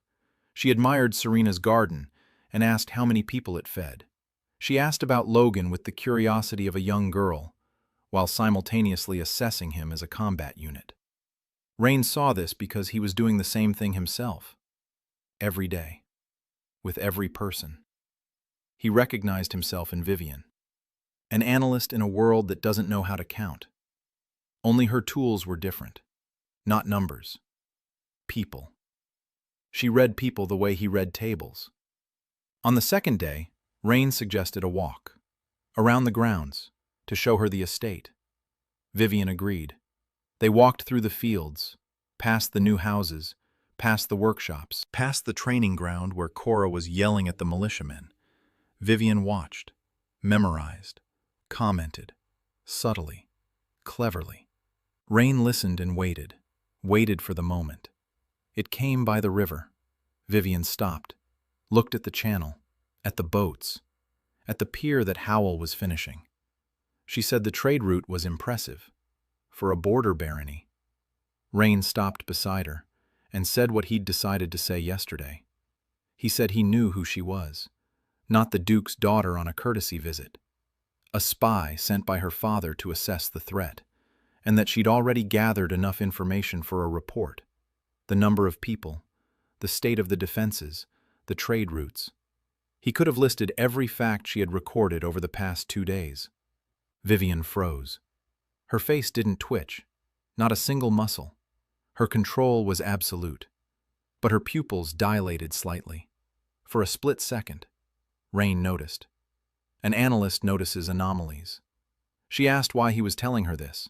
If he knew, why didn't he just send her away? Rain said it was because he was offering something better. A partnership. He said he knew what she was to her father. An asset. A tool. A daughter to be traded for a profitable marriage. He knew that, to her father, her intelligence was not an asset, but a problem. A bride who's too smart raises suspicions. He knew she'd come here on orders and would return with a report. And after that, she'd be sent to the next target. Or married off. Or both. Rain stopped, looked her in the eyes, and said he was offering a choice. A real one. The first in her life. She has access to her father's information. He has a plan that's better than her father's. She could go back and be a pawn, or stay and be a player. Vivian was silent, for a long time. The river flowed past them. The wind rustled the grass. Then she spoke. Her voice was different. Not diplomatic, real. She asked how he knew about her father, about the marriage plans. Rain said he didn't know. He was guessing, based on the data. The Duke of Summerhold is known for using children as political tools. His eldest son is married to the daughter of the Marquise of Thornhill. The middle son is engaged to the heiress of the Albright family. The youngest daughter, Vivian, not yet betrothed. Meaning he's saving her for a special occasion, or considers her less valuable. The latter is more likely, given that he sent her to the backwoods to a baron with an 8-star rating. Vivian looked at him. Something in her face was changing. Not a mask, not control. Something alive, dangerous. She said he was right, on every point, and that it was frightening. Rain said he didn't mean to frighten her. He wanted to be honest, because if they were going to work together, lies between them were impossible. 2 analysts couldn't deceive each other. They could only waste time trying. Vivian smiled. For the first time in 2 days, a genuine emotion. She said he was the strangest person she'd ever met. Rain said he'd been told that. Vivian stayed. She didn't say yes or no. She just stayed. On the 3rd day, on the 4th, on the 5th, she observed, no longer as a spy, as a researcher. She watched how Rain worked, how he made decisions, how he made plans. And one evening, she sat down next to him in the library and said that his plan to defend the northern border had a weakness. He was banking on 3 points, but wasn't taking into account that the beasts from the wastes could get around through the swamps to the west. Rain looked at the map. He looked at the swamps. She was right. He'd missed it. Because on the old maps, the swamps were marked as impassable. But Vivian knew that 3 years ago, the swamps had dried up after an unusually hot summer. She knew because her father had sent scouts to that area. Information that wasn't in any of Rain's books. He looked at her. She looked at the map. And at that moment, they both realized that together, they saw more than they did separately. Two analysts, two databases, one picture, the 6th month. The estate was buzzing. Preparations for winter, the first winter under the new administration. Rain planned it like a military operation. Grain supplies, firewood, livestock feed, insulating the houses. Serena was gathering herbs in case of winter illnesses. Cora was checking the defenses. Mina was finalizing the last trade deals before the river route froze over. Nora helped with the paperwork. Vivian drew up maps and analyzed data alongside Rain. Logan oversaw construction. Lord Cador rose from his chair. For the first time in months, he stood up, got dressed, went down to the courtyard. He approached Logan, who was hauling a log for the new barn. Silently, he took the other end. Logan looked at his father. Cador didn't say a word. He just carried the log. The strength that had once been 89 and was now barely 40 was enough. The log was heavy. Cador carried it, gritting his teeth, sweat on his forehead. His hands trembled, but he carried it. Logan carried it beside him, silently. They dragged the log to the foundation. They laid it down. Cador straightened up. He looked at his son. Logan looked at his father. Cador nodded, once, briefly, and walked back to the castle. Rain saw this from the library window. He set down his quill. He closed his eyes. He clenched his teeth. Because for the first time in 17 years in this world, his father had done something other than drink and sign other people's papers. A small step, one log, but a start. Serena came to Rain at night, not with tea, not with a potion. She just came, knocked, came in, stood by the door, said she wanted to be honest, said she knew he was hiding something, didn't know what, but she could see it. In his eyes, in the way he sometimes freezes and stares into space as if reading something invisible, in the way he calculates things that are impossible to calculate without some source of knowledge he shouldn't have. She doesn't ask what. It's none of her business, but she wants him to know. Whatever it is, she won't leave. She chose to be here, with him, not because he's a lord, not because he gave her a roof over her head, because he's the first person who looked at her and saw not a number, but a result. And for that, she'll stay, even if his secret turns out to be terrifying. Rain stood there, silent. His throat tightened.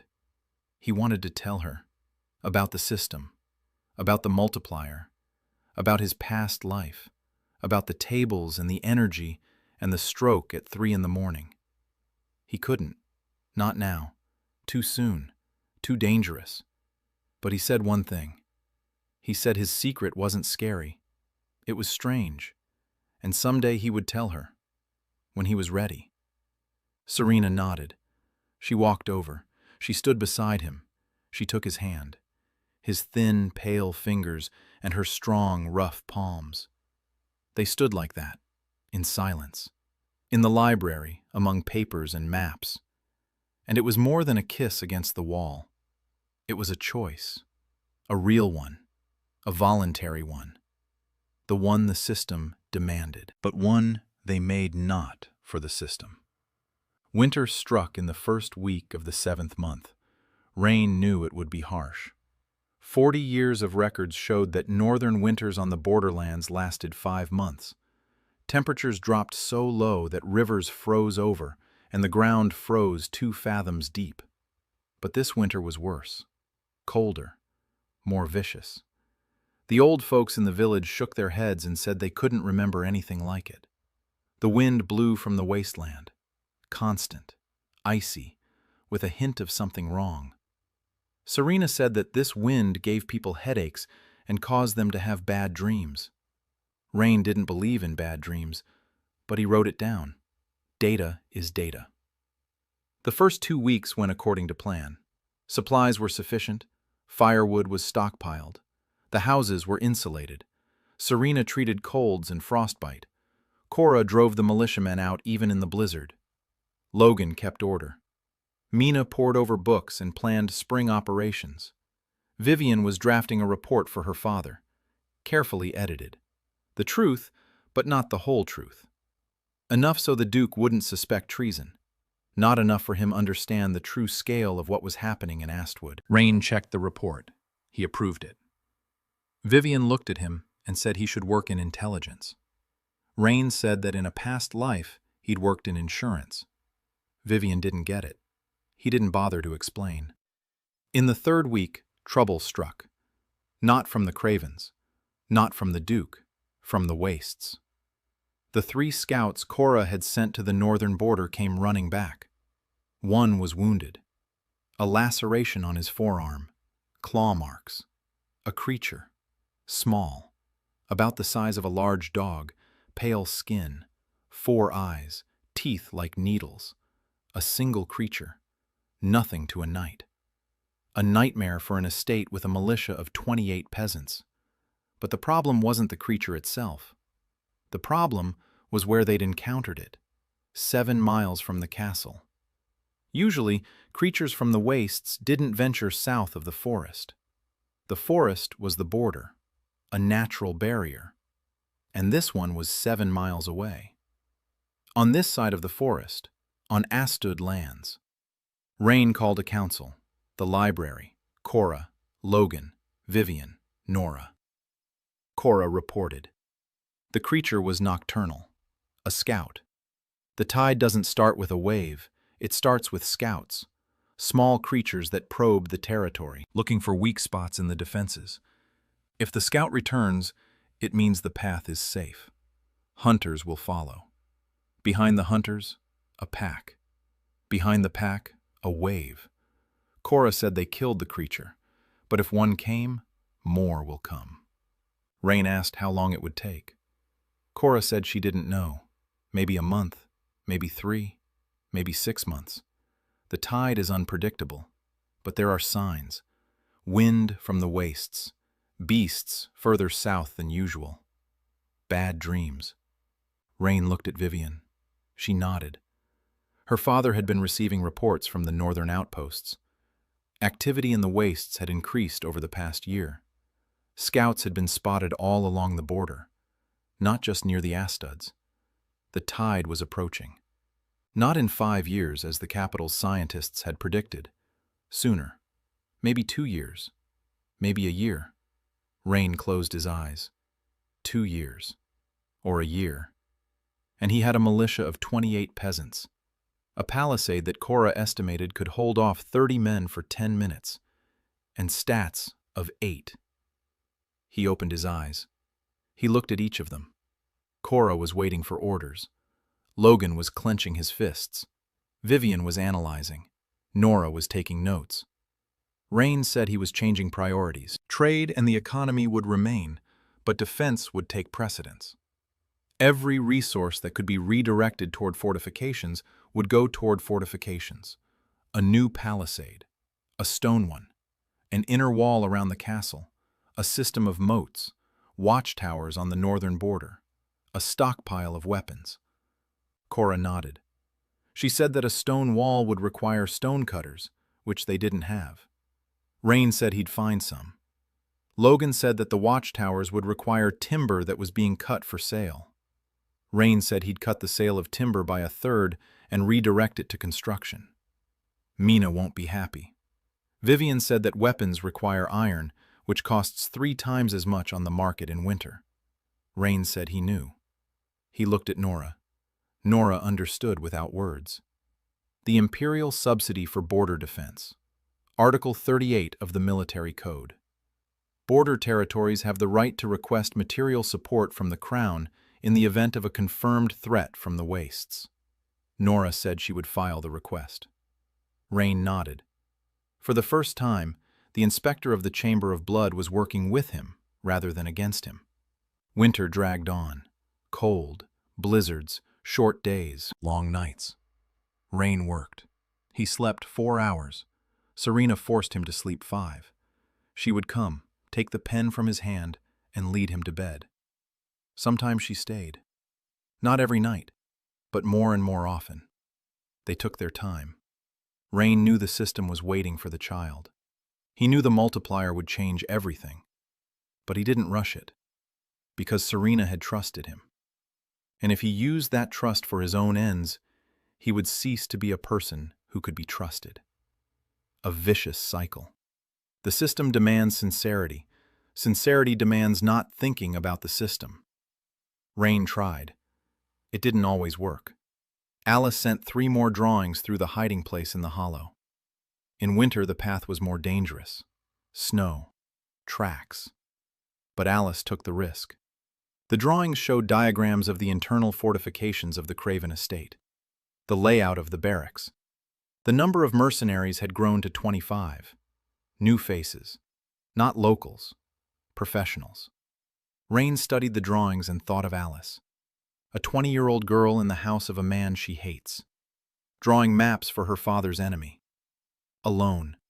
Unprotected. No communication. Only a hollow in an old oak tree. Rain wrote her a note, a short one, hid it in the hollow, wrote that she could come at any moment, that the Astwood doors were open to her. The note spent 3 days in the hollow. Then it disappeared. There was no reply. Alice remained in her father's house. She continued to draw.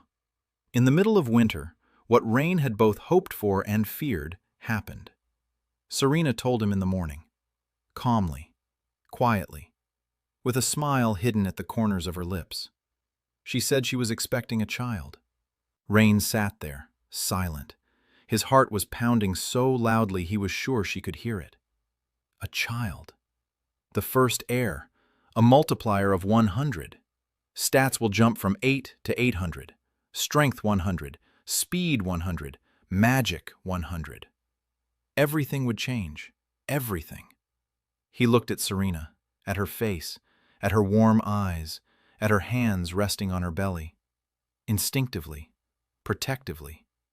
She didn't know about the system, didn't know that the child was a multiplier. To her, it was just a child. Their child. And Rain looked at her and realized that for him, too, the multiplier was secondary. What mattered most was the person who would live, whom they had created, whom they needed to protect. He stood up, walked over to her, hugged her, gently, tenderly. She pressed herself against him, small, warm, smelling of grass and morning. Rain stood there and thought that in his past life he had had no one, no wife, no children, not even a cat. There were tables, charts, deadlines, and now he had a woman who believed in him, and a child who wasn't here yet, but who had already changed everything. The system window flashed. Rain didn't look. Now was not the time. Now was the time to hold her. Later would be the time to calculate. Serena lifted her head, looked at him, asked if he was happy. Rain said he was happy. His voice faltered. She smiled, widely, openly, like never before. And Rain smiled back, and thought that if the system considered this a true union, then for the first time in his life, he agreed with the soulless window in the corner of his vision. The news spread quickly. The castle is small. There are no secrets. Logan offered his congratulations, reserved but sincere. Cora said that finally there was some good news. Mina brought a gift, a small bundle of fabric, island silk, for diapers. Nora recorded it in the register, formally, neatly, by the book. Vivian nodded and said that an heir for the Astwood house was a strategic advantage. Rain looked at her. She realized she'd said the wrong thing. She quickly added that she was happy for him personally. Rain accepted it. Lord Cador. His father found out at dinner. He looked at Rain, at Serena, at the goblet in his hand. He set the goblet down, without finishing it. He stood up. He left. He returned a minute later with a small wooden box. He opened it. Inside lay a silver brooch bearing the Astwood coat of arms. Old. Worn. Cador said it was his mother's brooch, that she had worn it when she gave birth to him, and that Serena should have it. His voice was hoarse. His hands were shaking, but not from the wine. Serena took the brooch. She quietly said thank you. Kador nodded, sat back down, poured some wine, but his hand moved more slowly. 9 months. Rain counted every day, literally. He started a separate sheet. Date, Serena's condition, symptoms, weight, diet. Serena laughed and called him crazy. Rain agreed and kept writing. He couldn't do otherwise. Control through data. The only way to cope with the anxiety. Because the anxiety was immense. A child isn't just a multiplier. A child is vulnerability. The system punishes loss. If the child dies, the multiplier is taken away. Instantly. From 800 back to 8. Every enemy who learns the secret will aim not at Rain, at the child. Rain began planning security, quietly, without drawing attention. He reinforced the castle's security. He asked Cora to assign her 2 best fighters to constant duty. He didn't explain why. Cora didn't ask. She understood the need for protection. The child was born in the last month of winter, at night. A blizzard pounded against the castle walls.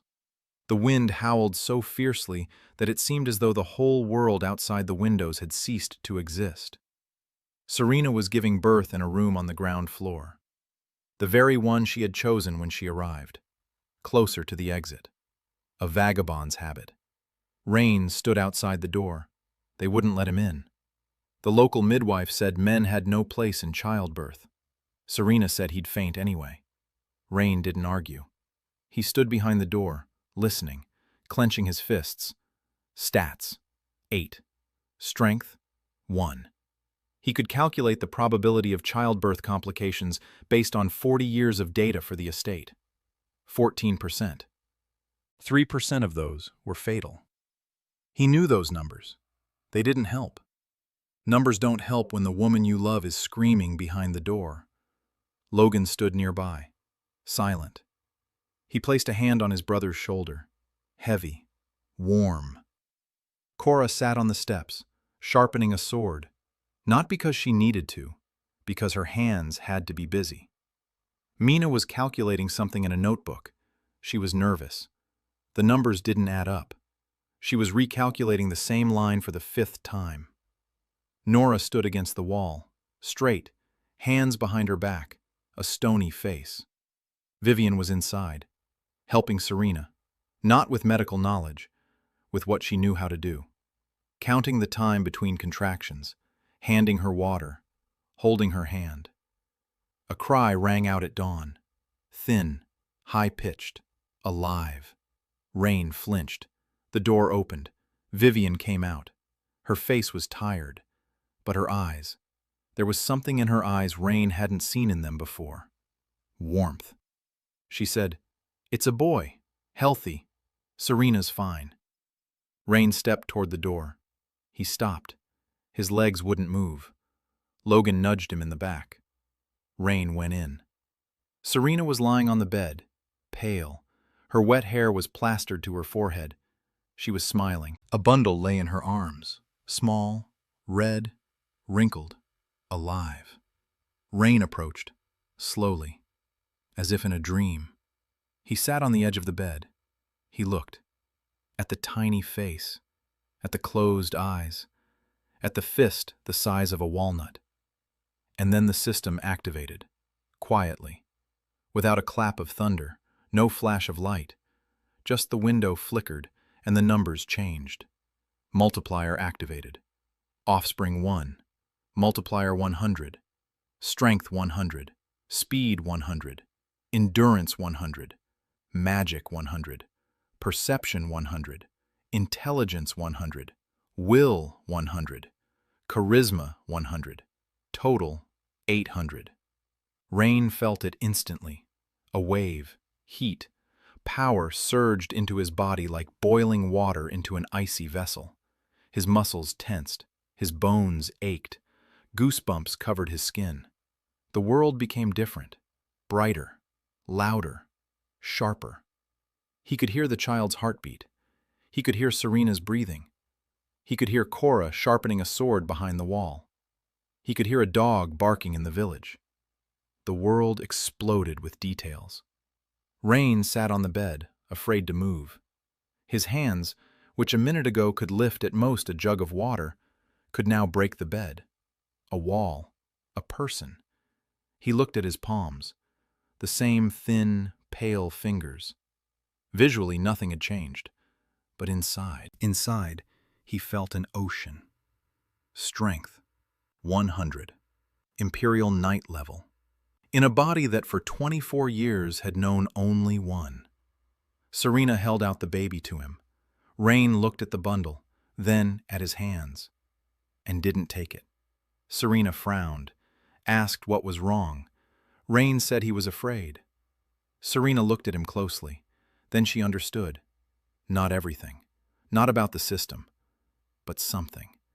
She saw how he turned pale, how he froze, how he stopped breathing for a second. She held out the baby again. She said he wouldn't break it. Rain slowly raised his hands. Serena placed the bundle in his palms, gently, guiding him. Support the head, don't squeeze. Rain held it, tiny, warm, weighing nothing. His hands were trembling. His force-sensitive hands trembled with terror that one careless movement would crush the most precious thing he had. Serena placed her hands over his, warm, rough, smelling of herbs, guiding, holding. He whispered that he wouldn't break it. And it wasn't about the child. It was about everything. About home, about family, about a new life. The next 2 weeks were hell. Comical and agonizing at the same time. For 24 years, Rain's body had been getting used to a force of 1. Now the force was 100, and his body couldn't handle it. The first morning, Rain tried to get out of bed. He pushed himself up with his hands. He broke through the wooden frame. He stood up. He took a step. The floorboard cracked under his foot. He made it to the door. He grabbed the doorknob. The doorknob stayed in his hand. It had come off. Rain stood in the hallway with the doorknob and thought his life was a bad comedy. He went down to the dining room. Every step left a crack in the floor. He sat down at the table. The chair cracked. He moved to a bench. The bench held up. He picked up a spoon. He bent the spoon in half. He picked up another one. He bent the other one. Brem stood nearby with his mouth agape. Rain asked for a wooden spoon and a sturdier plate. Cora was the first to notice. She's a professional. She saw how Rain moved, how the floor sagged under his footsteps, how he broke objects with a touch. She approached him after breakfast. She looked, for a long time. She asked what had happened.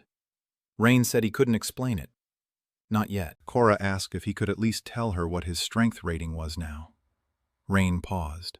Then he said, 100. Cora blinked. Once. Then again. Then she cursed quietly and at length. Strength 100. Higher than hers. Higher than most of the Empire's knights. A guy who couldn't lift a log yesterday. She asked how. Rain repeated that he couldn't explain it. Cora looked at him. Then she nodded. She said the explanations could wait. Control? No. If he kept breaking everything he touched, there'd be nothing left of the castle in a week. She would start training him. Today. Rain nodded. He was grateful to her. The training was grueling. Cora made him do simple things. Hold an egg without crushing it. Lift a water jug without breaking the handle. Walk across the floor without breaking the boards. To open doors without tearing off the hinges. Rain broke things. Again and again. 5 eggs, 3 jugs, 2 doors, 1 bench. Cora stood nearby with her arms crossed and said he was hopeless. Rain agreed and tried again.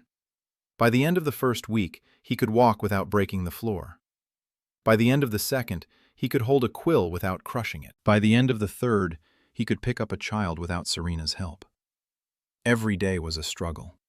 Between the force bursting outward and the control he was building brick by brick, the world around him. The servants whispered, The young lord had changed. He began to move differently. He began to break things. Then he stopped breaking them. He began to walk through the courtyard so that the dogs cowered against the walls. Not out of fear, out of something else. A presence. Rain used to be invisible. Now he would walk into a room and everyone would turn to look. Not because they knew his status, because a body with the force radiated something people sensed on an instinctual level. A predator among herbivores. Even if the predator is skinny and pale and smells of ink. Logan came to him on the 4th day. He entered the library silently, closed the door, stood opposite him, looked. Rain waited. Logan asked, directly, without beating around the bush, what had happened to him. Rain was silent. Logan said he wasn't blind, that he could see, that the whole castle could see. Rain sighed. He looked at his brother, at the man who had held the house for 5 years, who hadn't betrayed them, who had helped, who deserved the truth. Rain told part of the truth. He said that at birth his metrics had been measured incorrectly, that his true stats had been suppressed by something, that the child's birth had triggered changes. He didn't know how or why, but strength was now 100, and the other stats too. Logan listened. His face was impassive. Then he asked if all the stats were like that. Rain nodded. All of them. 100 each. A total of 800. Logan was silent. His own stats. Strength 34. Speed 29.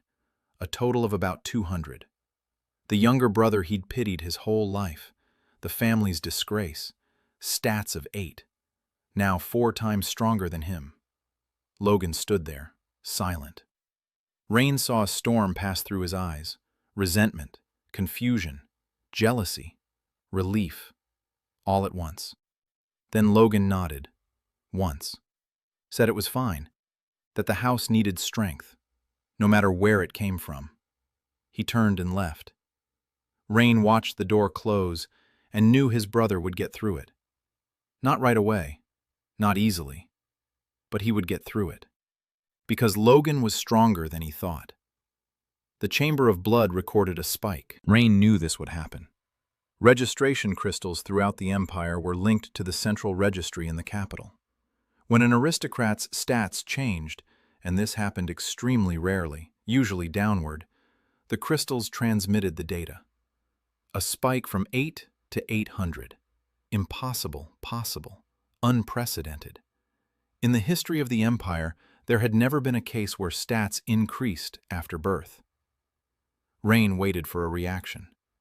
Nora said the report on the spike was already in the capital. The chamber would be asking questions. Rain asked her to prepare an official response.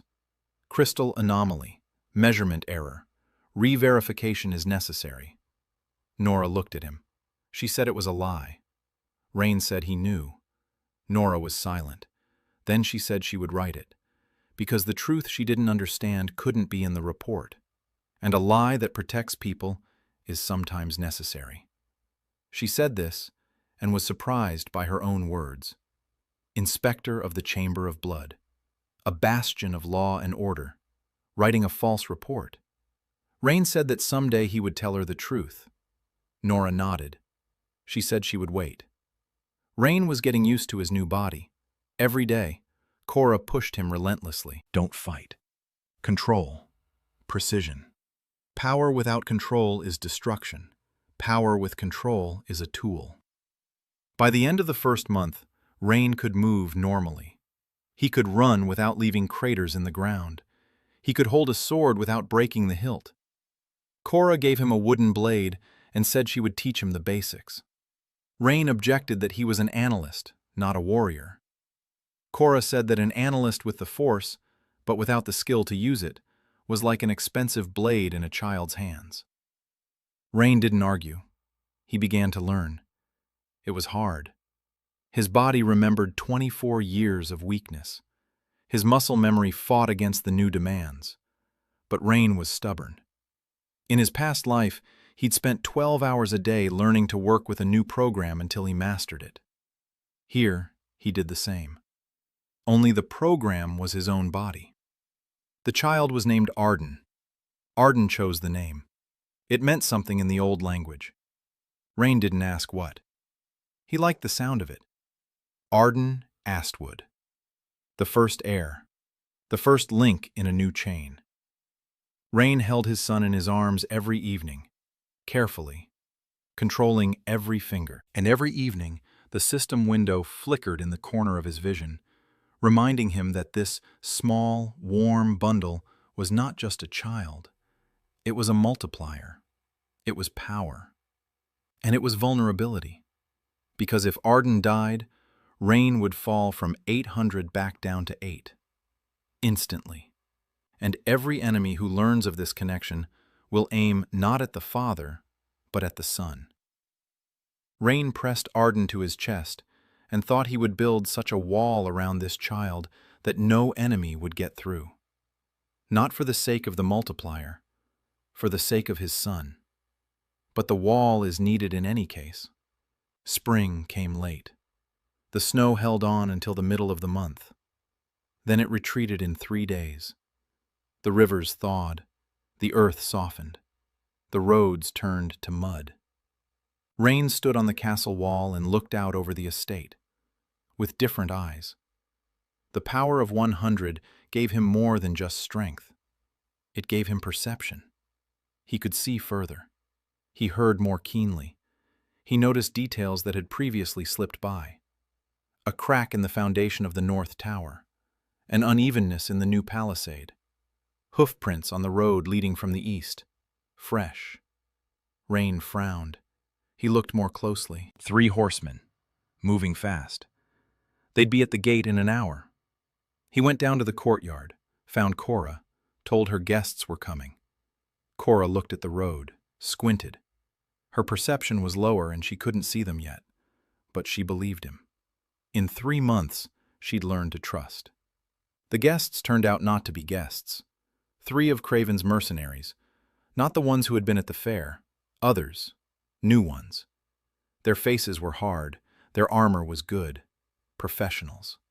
They stopped at the gate. The eldest dismounted. He took out a scroll. He read it aloud. Baron Edmund Craven, Lord of the Eastern Estates, demands immediate payment of a debt in the amount of 300 gold marks, as confirmed by the decision of the Ratton City Court on the 3rd day of the 1st month of spring. In the event of non-payment within 7 days, Baron Craven reserves the right to seize property in an amount sufficient to cover the debt. Rain took the scroll. He read it. The Ratton City Court. Not the Imperial Court. The City Court. A minor one. Bribed. Craven had bypassed the Imperial Court through a local court. Clever. Dirty. Effective. 300 gold marks. Rhine had 120 in his treasury. Not enough. So Craven would come to seize the property. Livestock, tools, maybe grain. In a week. In the middle of planting season, when every loss hurts the harvest. Rhine looked at the mercenary, at his eyes, at the hand resting on his sword. He remembered how 6 months ago he'd stood before Toller, and his hands had trembled with fear. Now his hands weren't trembling. Strength of 100. He could snap this man in half with a single movement. He could. But he didn't. Because breaking the mercenary meant starting a war. And a war with Craven right now is exactly what Summerhold wants. A pretext to intervene. To restore order. To take the land. Rain nodded to the mercenary. He said he accepted the demand. The mercenaries left. Rhine stood at the gate and did the math. 7 days, 300 marks. A difference of 180. Where to get 180 gold pieces in a week in a border barony in early spring? Mina found a solution in 2 days. Not money, better. She contacted a trading house in Morrispot that was looking for a supplier of scaffolding for a large order. The port city was expanding. Beams were needed for new docks. The volume was huge. The price was excellent. Prepayment. 200 marks. Mina brought the contract to Rain. Rain read it. He looked at the quantities. He looked at the deadlines. To fulfill the order, a quarter of the northern forest would have to be cut down. The very one that served as a natural barrier between the estate and the wastes. Rain closed the contract. He put it on the table. He was silent for a long time. Mina waited. Then he said no. Mina opened her mouth. She closed it. She asked why. Rain explained, the northern forest isn't just timber, it's protection. The only thing standing between them and the wastes besides the palisade. Cutting it down means exposing their flank, before the tide, which could begin at any moment. Mina was silent. Then she asked about the money. Rain said he would find another way. Another way was found in the castle's basement. Rain went down there that evening, alone, with a torch. The basement was old, much older than the castle itself. Stone walls covered in moss. The ceiling was low. The air was damp and heavy. Rain walked deeper in, past the storerooms, past old barrels, past blocked-off passages. He was looking for what was mentioned in the First Lord's records. The lower level. A bricked-up door. A seal. He found the door behind a pile of stones at the far end of the cellar. An old one, made of stone, with symbols he didn't recognize, and with a seal, round, the size of a palm, carved directly into the stone. The symbol of the Astwood family, but ancient, not the one used today, the original. Rain placed his hand on the seal. The stone was warm, not from the air, from within. Beneath his hand he felt a vibration, quiet, rhythmic, like a pulse. Something alive behind that door, something sleeping. Something the First Lord sealed 800 years ago. Rain withdrew his hand. He stepped back. His heart was pounding. Not from fear, from realization. The seed of the tide, the source of the wasteland's darkness, here, beneath his home, beneath his family, beneath his child. The First Lord had received the same system. He used his extraordinary stats to create the seal. The seal fed on the power of the bloodline. That is why every generation of the Astwoods grew weaker. The power drained into the stone, into the chain, into the lock that held the darkness. Rain was the last, the weakest.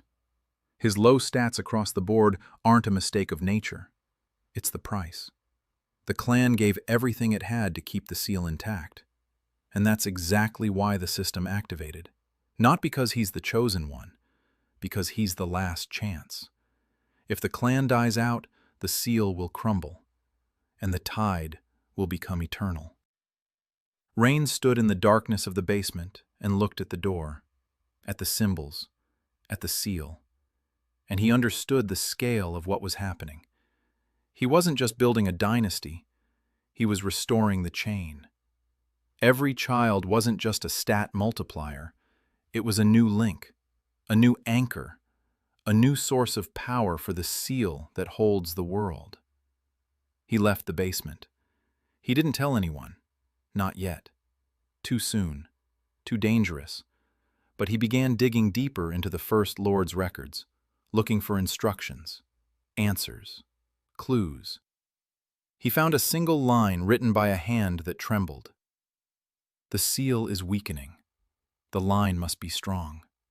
Not by number, but by bonds. A chain is held together not by the strength of its links, but by the strength of its joints. Rain read it 3 times. Bonds. Not just bloodline. Bonds between people. Trust. Love. What the system calls a true union. The seal does not feed on stats. It feeds on what lies between people. Rain placed the notes on the table. He looked out the window, at the castle, at the village, at the people he had gathered. Serena, Cora, Mina, Logan, Nora, Vivian. Alice passing drawings through the hollow. Father lifting a log. Brem carrying breakfast. 120 people he knew by name. Connections. The strength of those bonds. He had built this instinctively, without knowledge of the seal, simply because that's how systems work, not from functions, from people who have something to strive for. Rain solved the debt problem differently, not with money, with the law. Nora found a precedent. The Rattan City Court had no jurisdiction over the borderlands. A ruling issued by the city court in a case involving borderland property was null and void. Rain drafted an appeal. Nora confirmed it. They sent it to the Imperial Chancellery. Craven received a copy. 3 days later, the mercenaries didn't show up. The debt was frozen again. Rain had won another battle. On paper. But he knew that paper wasn't infinite. Craven would find another way. And behind Craven stood Summerhold. And behind Summerhold stood ambitions that paper could not stop. Vivian brought news. Bad news. Her father received her report. He accepted it. He didn't suspect anything. But he sent new instructions. He wanted Vivian to stay in Astwood. For a long time. Not as a spy. As bait. The Duke decided that Rain would take the bait of the daughter of a great house.